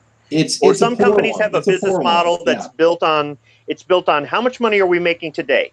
Not are we going to be in business in 10 or 20 years? It's how much money are we making today? If they've got execs that are coming in, milking the company for all it's worth, taking a golden parachute, moving on, then the next guy comes in, all they care about is how much they're making today because their bonus check is based on today. So if their business model says, let's just crank them out fast and cheap, and if somebody has a problem, just send them parts because we're still making enough of the profit on the gun that it's just cheaper just to send the guy parts than it is to correct this in an engineering situation or manufacturing. You can correct it in engineering and manufacturing, but those are long-term fixes. And if you don't have, and I don't know the situation with their company, but if they have a management that's rotating in and out, those guys care about how much we're making today, not about let's save money over the next 5 years or let's improve over the next, because they're not going to be there in the next 5 years. I've seen it in automotive. If you notice some quality issues with some things in automotive, it's because they're changing out execs left and right, and they're just coming in to milk the company and bail. They don't care about long-term fixes. So that could be in any sort of manufacturing. Here's the funny thing about Sky. I think they were building a new factory in Tennessee, if I'm not mistaken. The management or even the owner was quoted as saying the reason why they're moving is because they can't find employees that are going to do a quality job.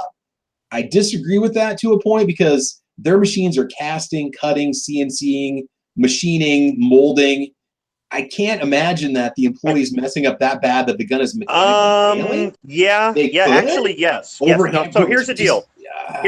Yeah. Moving to Tennessee will not get you better employees, honestly. Where are they right now?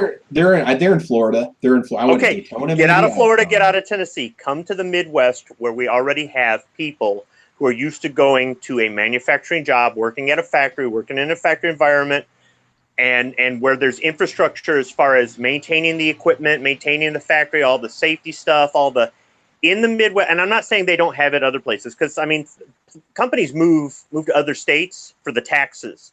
They get tax incentives. They pay less in taxes. They pay less for the property, and the workforce is willing to work for a lower wage. But I can tell you, the company I used to work for moved a bunch of factories down south because the customers were down there and they wanted our factories there to supply them parts. They call it JIT, just in time, right? Same day delivery of parts to go on the assembly line.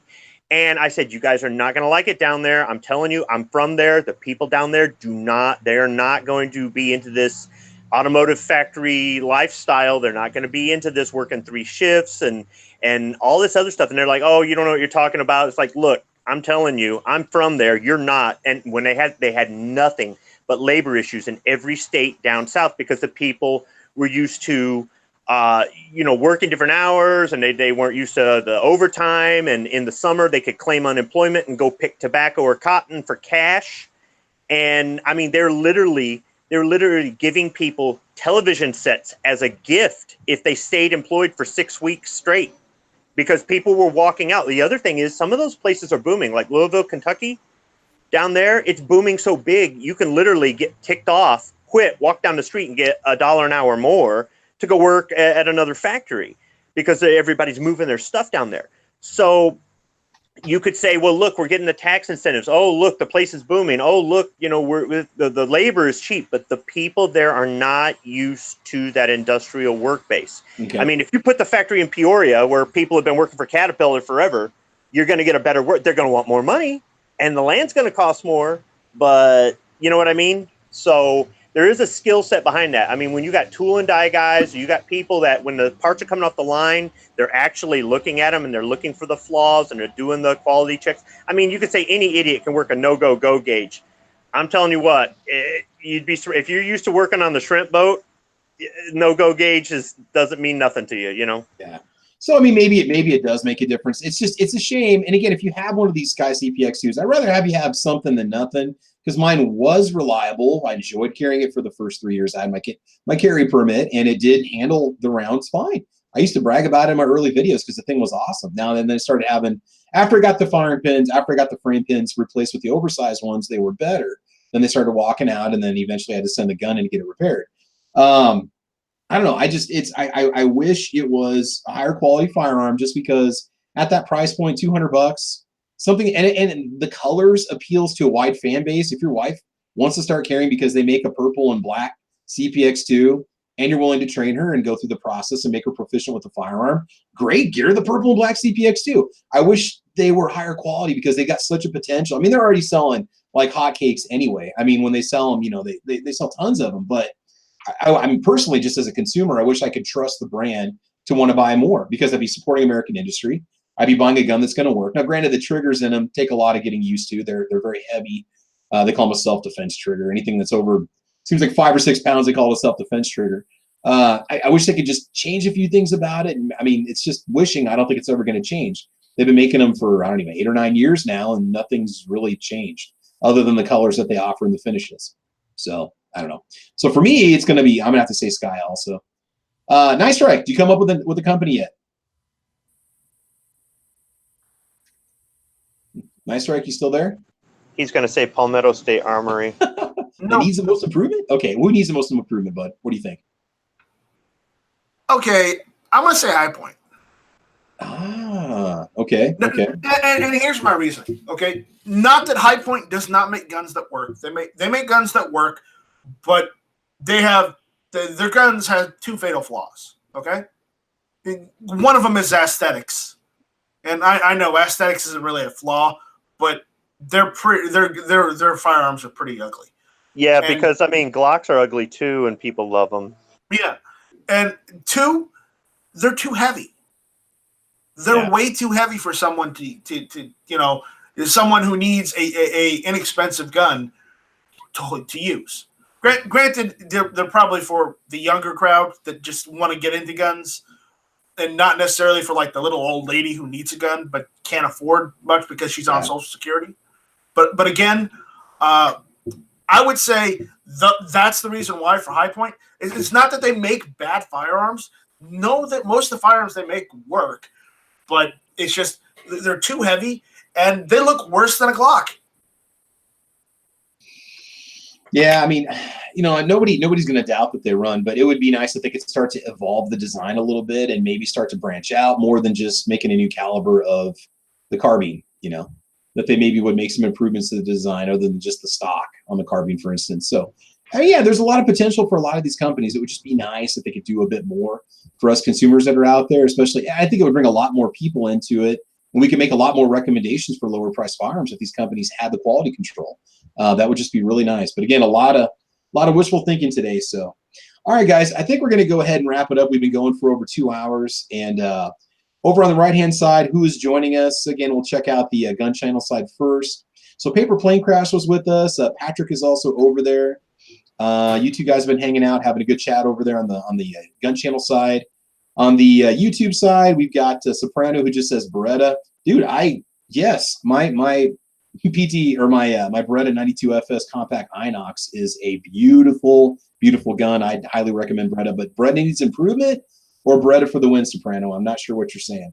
Sean Newman was with us today. Hard Target was with us. Lead Life said later, guys. Thanks for joining us. Storm and Norman was with us today. Sean Ponnery out there. Just Dano. Charles White. Gizzard Gary there and here. I was there. I was here. Black Hat Outdoors was with us. Scott P79 joining in today. Again, a lot of the usual suspects hanging out. Rob D in the house. Let's see. And again, I want to thank the channel for joining us. The Missouri Phantom joined us today. Tacos and French Fries. Cadillac Jack. Caleb Popejoy was out there. Ricky Williams joined us today. Sam of Anarchy 92. It's always good to hear you guys. It's always good that you chime in. I will be making an announcement here about a 10,000 subscriber giveaway in a couple weeks. Be watching for that. I've got a very sweet gift that we're going to be giving away, courtesy of SS Pond. They hooked us up to hook you guys up. Otherwise, let's just go through the panel real quick. You got a final plug you want to make? Anything you guys want to say? Real quick before you go, next Saturday I will not be hosting Caliber Corner, so if somebody from Gun Channels wants the time slot, you can have it. There's an annual car show at the town next to the town that I live in that I always put my vehicle in. I go with a buddy. It's a tradition that we have. It's a fun Saturday. So I won't be doing a Caliber Corner. I apologize. I've got 53 other episodes you can go back and watch. If you want to go watch number 1 to laugh at me, you can do that. How bad my backdrop was and how baby face I looked without the facial hair, you can do that. But otherwise, it won't be one next Saturday. There's going to be one the week after, so I'm making that announcement now. But anyway, shameless plug. Gary, what do you got to say, man? Well, thanks for the invite as always. Great show. Check out my website at gizzardgary.com. I'm on most of the social media. I do Instagram. I do YouTube. A little bit of everything there. If you're not a member of Gun Channels, please check it out and consider joining. It's free. Gunchannels.com. A great place to be. That's where most of us met. Most of us congregate. Also, for a great choice in hosting your videos, you might check out guntube.org. It's something that Night Strike has put together, and it's a really great site. And as always, like, share, and subscribe to the Travis P11 channel. You won't be disappointed.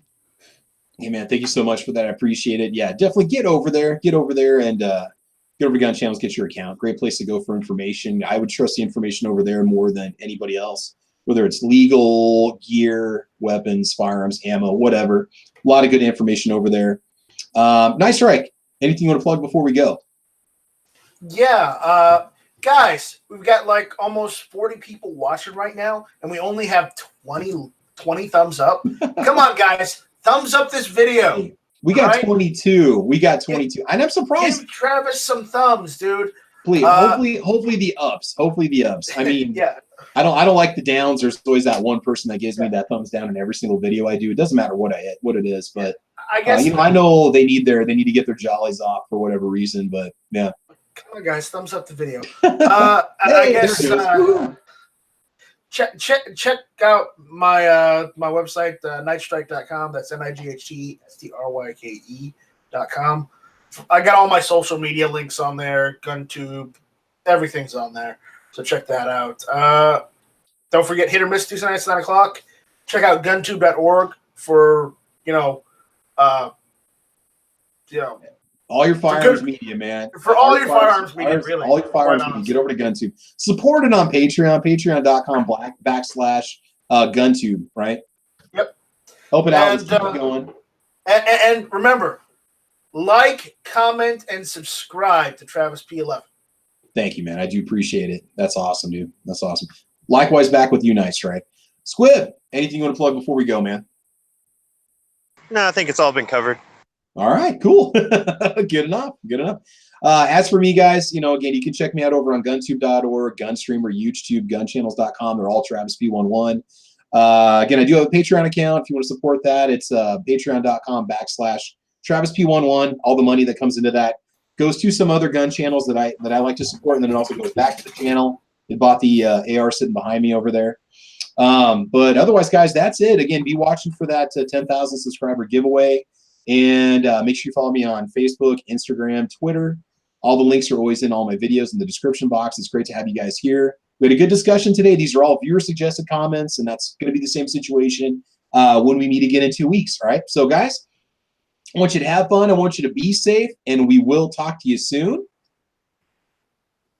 Shall not be infringed. There we go. Awesome. Squid. Goodbye. Bye, Alicia. Alicia. Adios, if Alicia. I can get to the mute button.